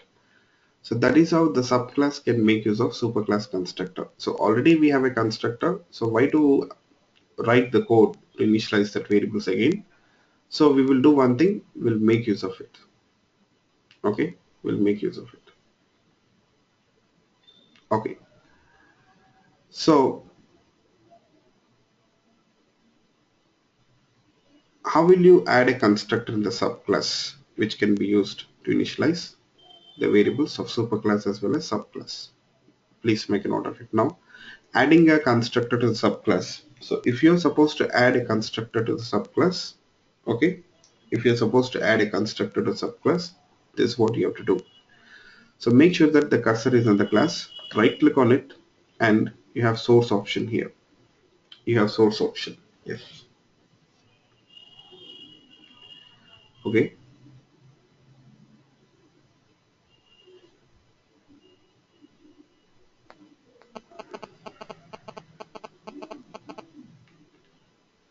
So in the source option, we have this generate constructor using fields, right? Earlier we have used this option. Use the same option. Make a note of it. In the source, we have generate constructor using fields. Select this option. Once you do that, you see you'll get a pop-up window.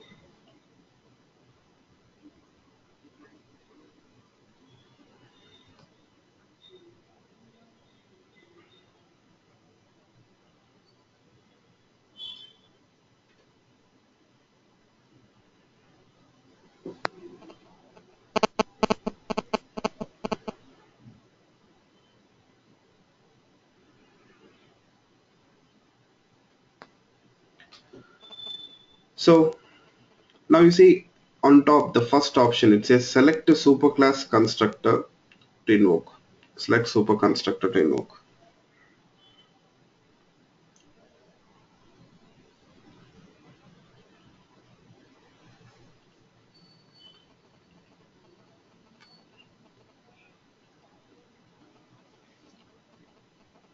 Now you see, you select the second one. You'll find two constructor calls. It is asking you which constructor you want to call. Superclass constructor. It says select superclass constructor to call. We have default constructor and parameterized one. You know, default constructor is of no use, right? Yeah. Let's call the parameterized one. I'll select the second one. You see, savings account of which takes 4 parameters. And then you see in the subclass we have a field guardian name which is only declared in the subclass.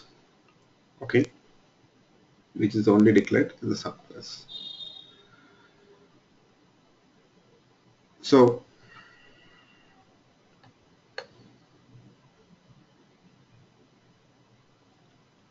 I'll click on OK. That's it. I'll click on OK. That's it. Yes, that's it. Now you see we have a constructor with 5 parameters. Yes. And one more thing, actually, Just a minute, please. Sorry for the disturbance. Someone has joined the meeting with a name waiting for, you didn't add your name. So please make sure that you add your name or identify yourself. Otherwise, I'm going to quit you from the meeting. Please don't do this. Just make sure that you mention your name. Yes. So no one should attend the meeting without giving the name. So I see an attendee with the name waiting for the name. Yesterday also I saw that. Today also I'm seeing it. So whoever it is, identify yourself. Otherwise, I'll quit you from the meeting. Someone has joined or logged in the meeting without giving any name. I see only waiting for name. That's it. Identify your name. Identify yourself first of all. Otherwise, I'm going to quit you.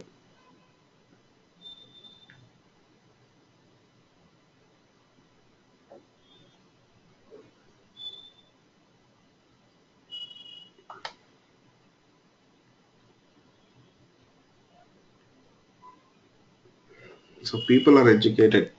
I don't know why people will do this. Okay. So let's do, I'm sorry for the disturbance. So let's continue. So you see here, now we have a constructor which takes 5 parameters. Okay. Account number, balance, status, PIN, guardian name.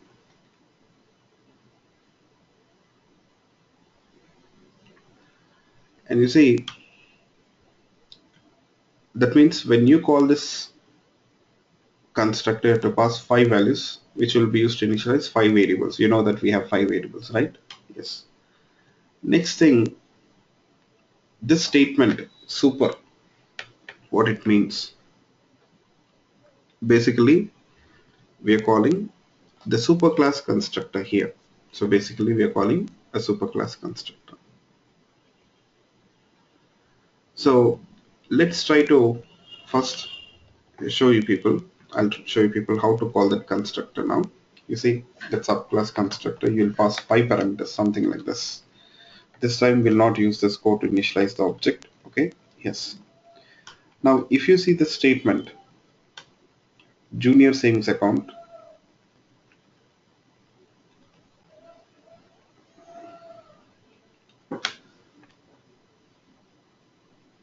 it takes 5 values.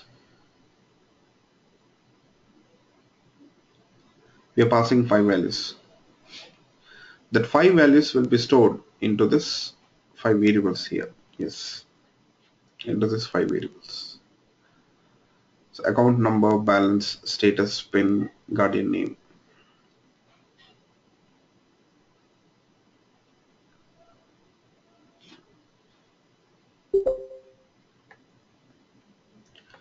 Okay, yes, you have 5 names.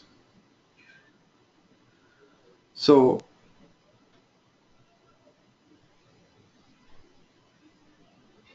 that values are stored here, right? In turn, you see this constructor will take those values and it is calling the superclass constructor, parameterized constructor of the superclass using the super keyword. It is calling the parameterized constructor of the superclass. So you see it is passing those values which are stored in these variables. Okay, so what happens now? So the parameterized constructor of the superclass which takes 4 values will be invoked. Which takes 4 values will be invoked. The parameterized constructor of the superclass which takes 4 values will be invoked. We have this constructor, right? What it does, it will take those values and it will initialize those variables. Okay, instance variables. Superclass variables will be initialized by the superclass constructor. And once the superclass constructor finishes execution, the control will come back to this. Control will come back to this subclass constructor here. So this statement has finished execution. So the superclass constructor is invoked. It has initialized the variables, and again the control is back to the subclass constructor, which will initialize the subclass field. That's it. Yeah. So here, this is how you can use the superclass constructor in the subclass. You can call the superclass constructor in the subclass to initialize the superclass fields. Okay, and that means we are reusing that constructor also. Okay, we are not defining it again. Whatever the constructor which is defined in the superclass, we are simply making use of it. Yes, and the other thing is here,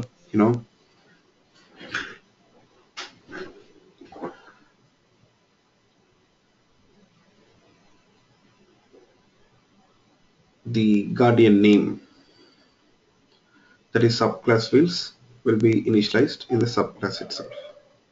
Subclass fields will be initialized in the subclass constructor. Yeah. So let's run this code once.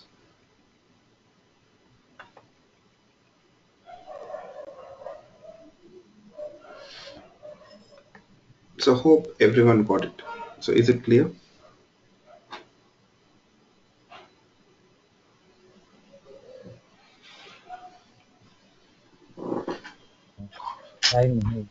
Yeah.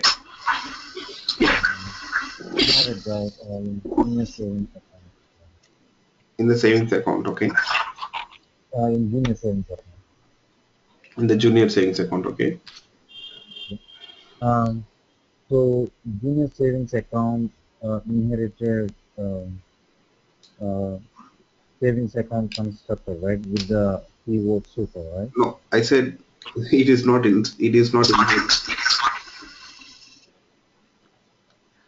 I mean, account number, balance, status, and PIN. Those four fields, they are initialized in savings account or in junior savings account.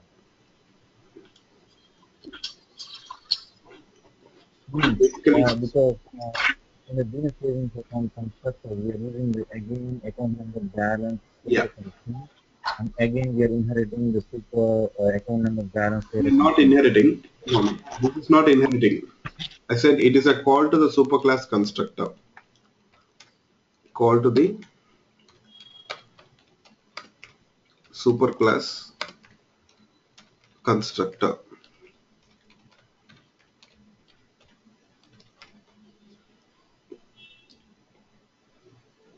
We are calling superclass constructor over there.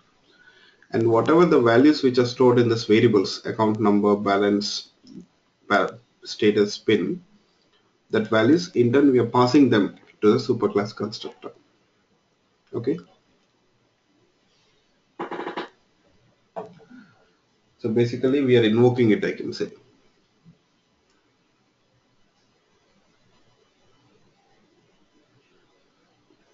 Okay. Yeah. I guess there is one more question. Let me check once. So if we write a constructor manually, can we put super method in any line, or do we need to put it in very first line? I guess you know the answer. That's the reason why you're asking the question. Okay, actually the call to the constructor, okay, calling the constructor in the constructor should be the first line. You see, we are calling the superclass constructor here, right?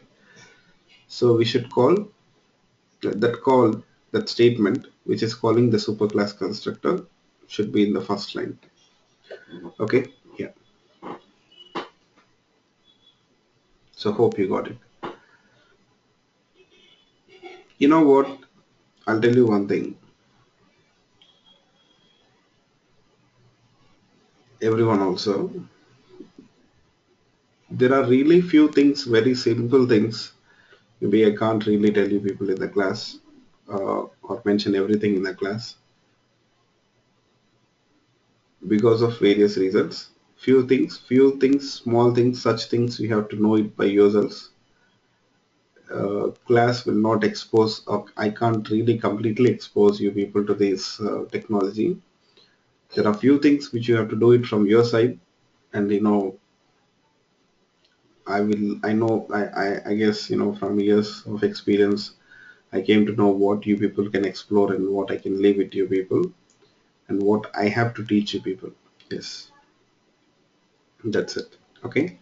So it's not the case that I'm really ignoring it in the sense, uh, it's not my intention uh, to hide it from you people or conceal it. The only thing is, at some point of time, definitely you'll come to know about it.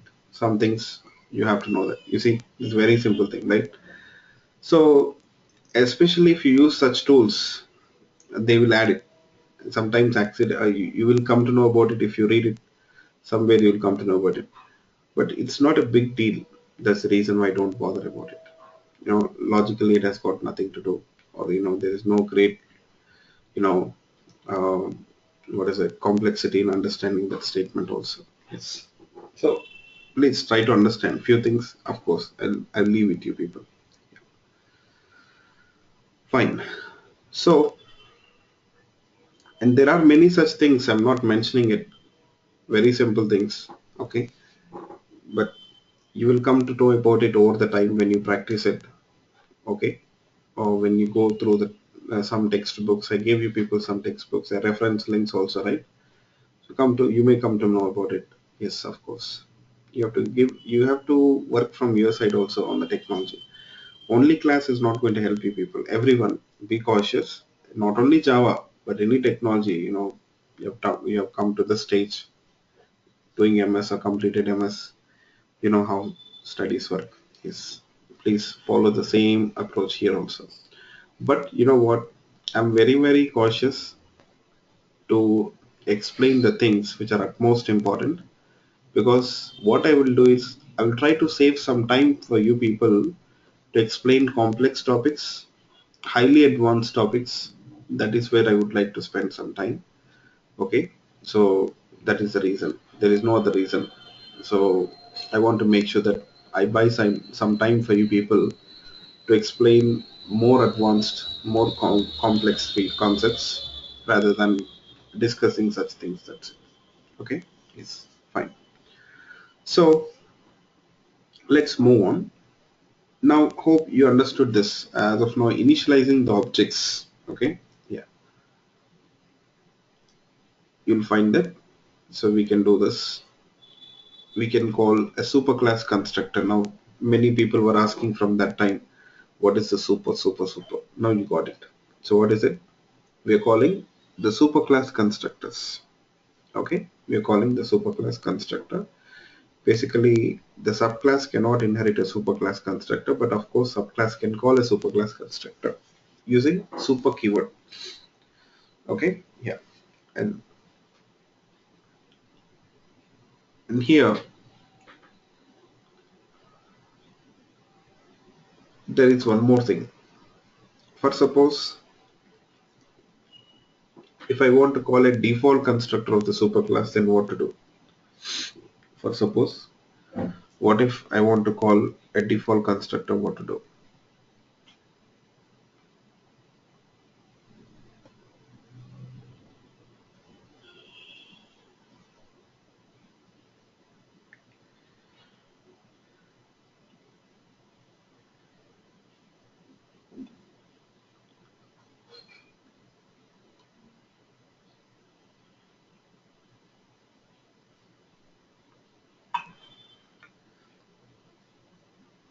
If you want to call the default constructor of the superclass, what to do? Okay, so let's see. So if you want to call the default constructor, then in that case, all you need to do is just super. That's it.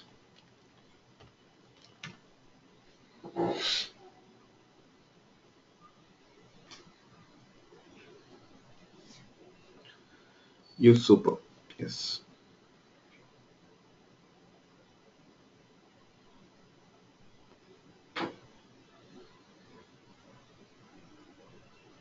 Without passing any values or without passing any arguments, I can say. Arguments means the input values which we pass to the constructor or a method. So we call them as arguments. They're actually called as arguments. Yes.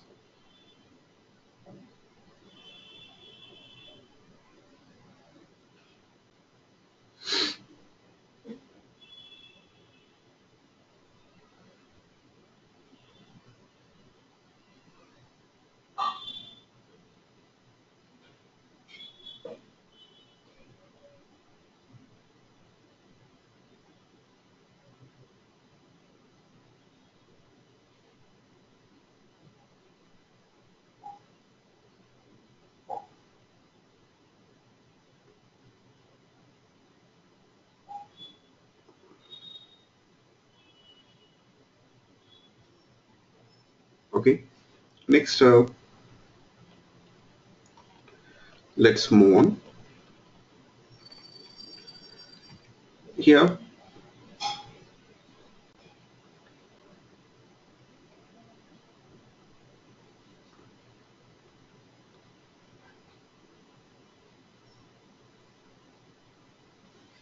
you know, we have used of static variables, right? So I'll talk about a keyword, okay, which we use very frequently in Java. You see, this is not related to inheritance though. Just a small point, I'll add it here, and also I'll talk about inheritance, somewhat related to inheritance. So the static variable which you have here,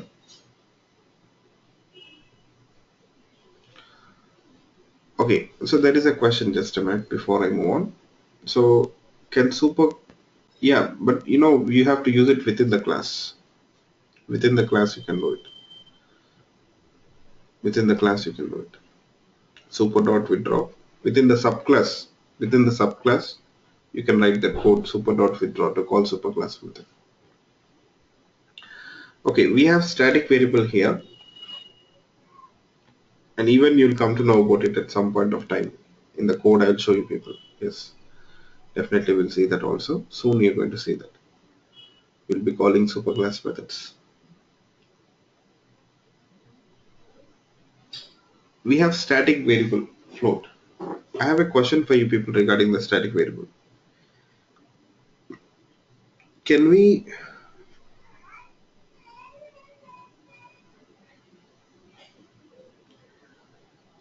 modify this value, static variable value? Can we modify the static variable value?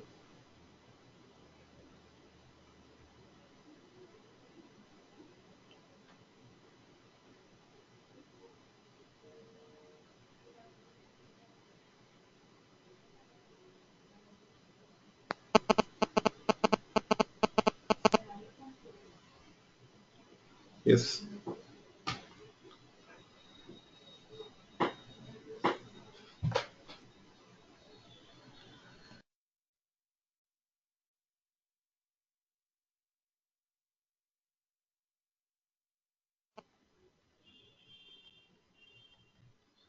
So static variable value can be changed actually. You can do it. Static variable value can be changed. You can do it.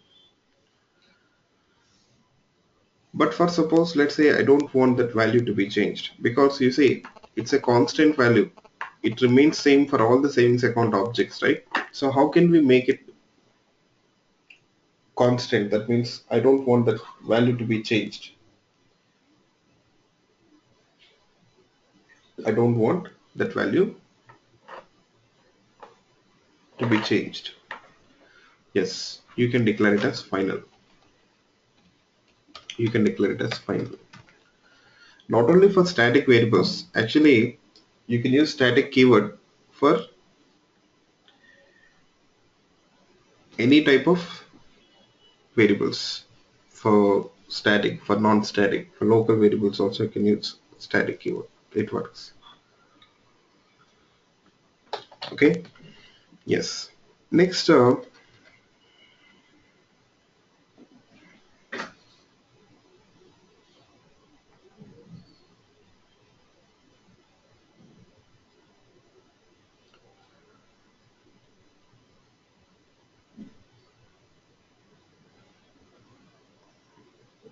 we can also use final keyword for the class also. You know that we can declare a class as final, but the meaning is going to be different. So if you use it for this variable, that means the value of this variable cannot be changed. It's a constant. So the value of this variable cannot be changed. It's constant. But if I declare a class as final, what does that mean?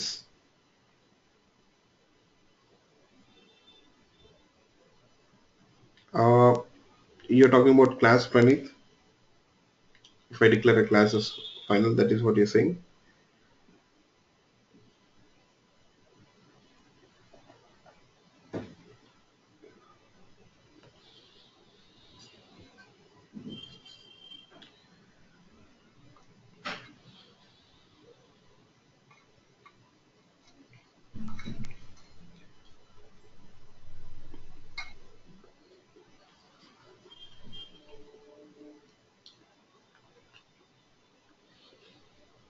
Yeah, if you declare it as final, then it is not going to change.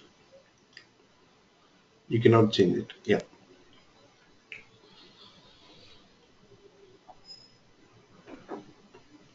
If you try to change it, it will throw an error. Now, if you try to change the value of this variable, it will throw an error. Okay, what if we define a class as final? What do you people think? What if we define a class as final?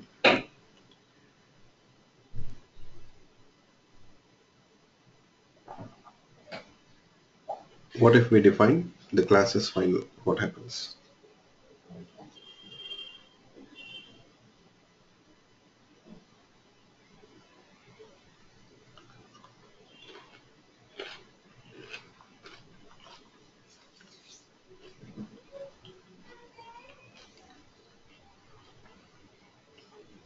If you declare a class as final, then the value of this, sorry, not value, this class cannot be inherited. That means another class cannot extend this class. Other classes will not be able to extend this class. Other classes will not be able to extend this class.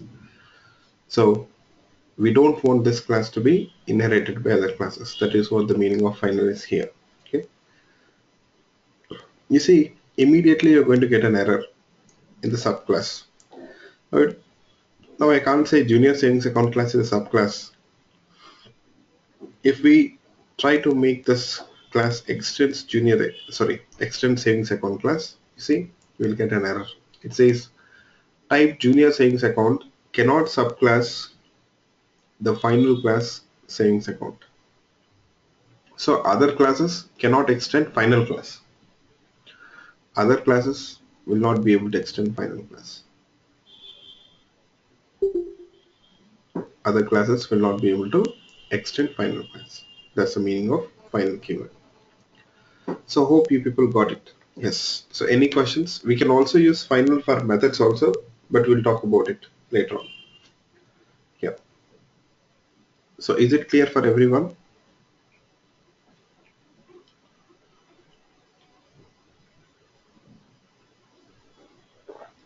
Okay. So the next thing what we need to talk about is regarding the packages followed by access modifiers and method overriding.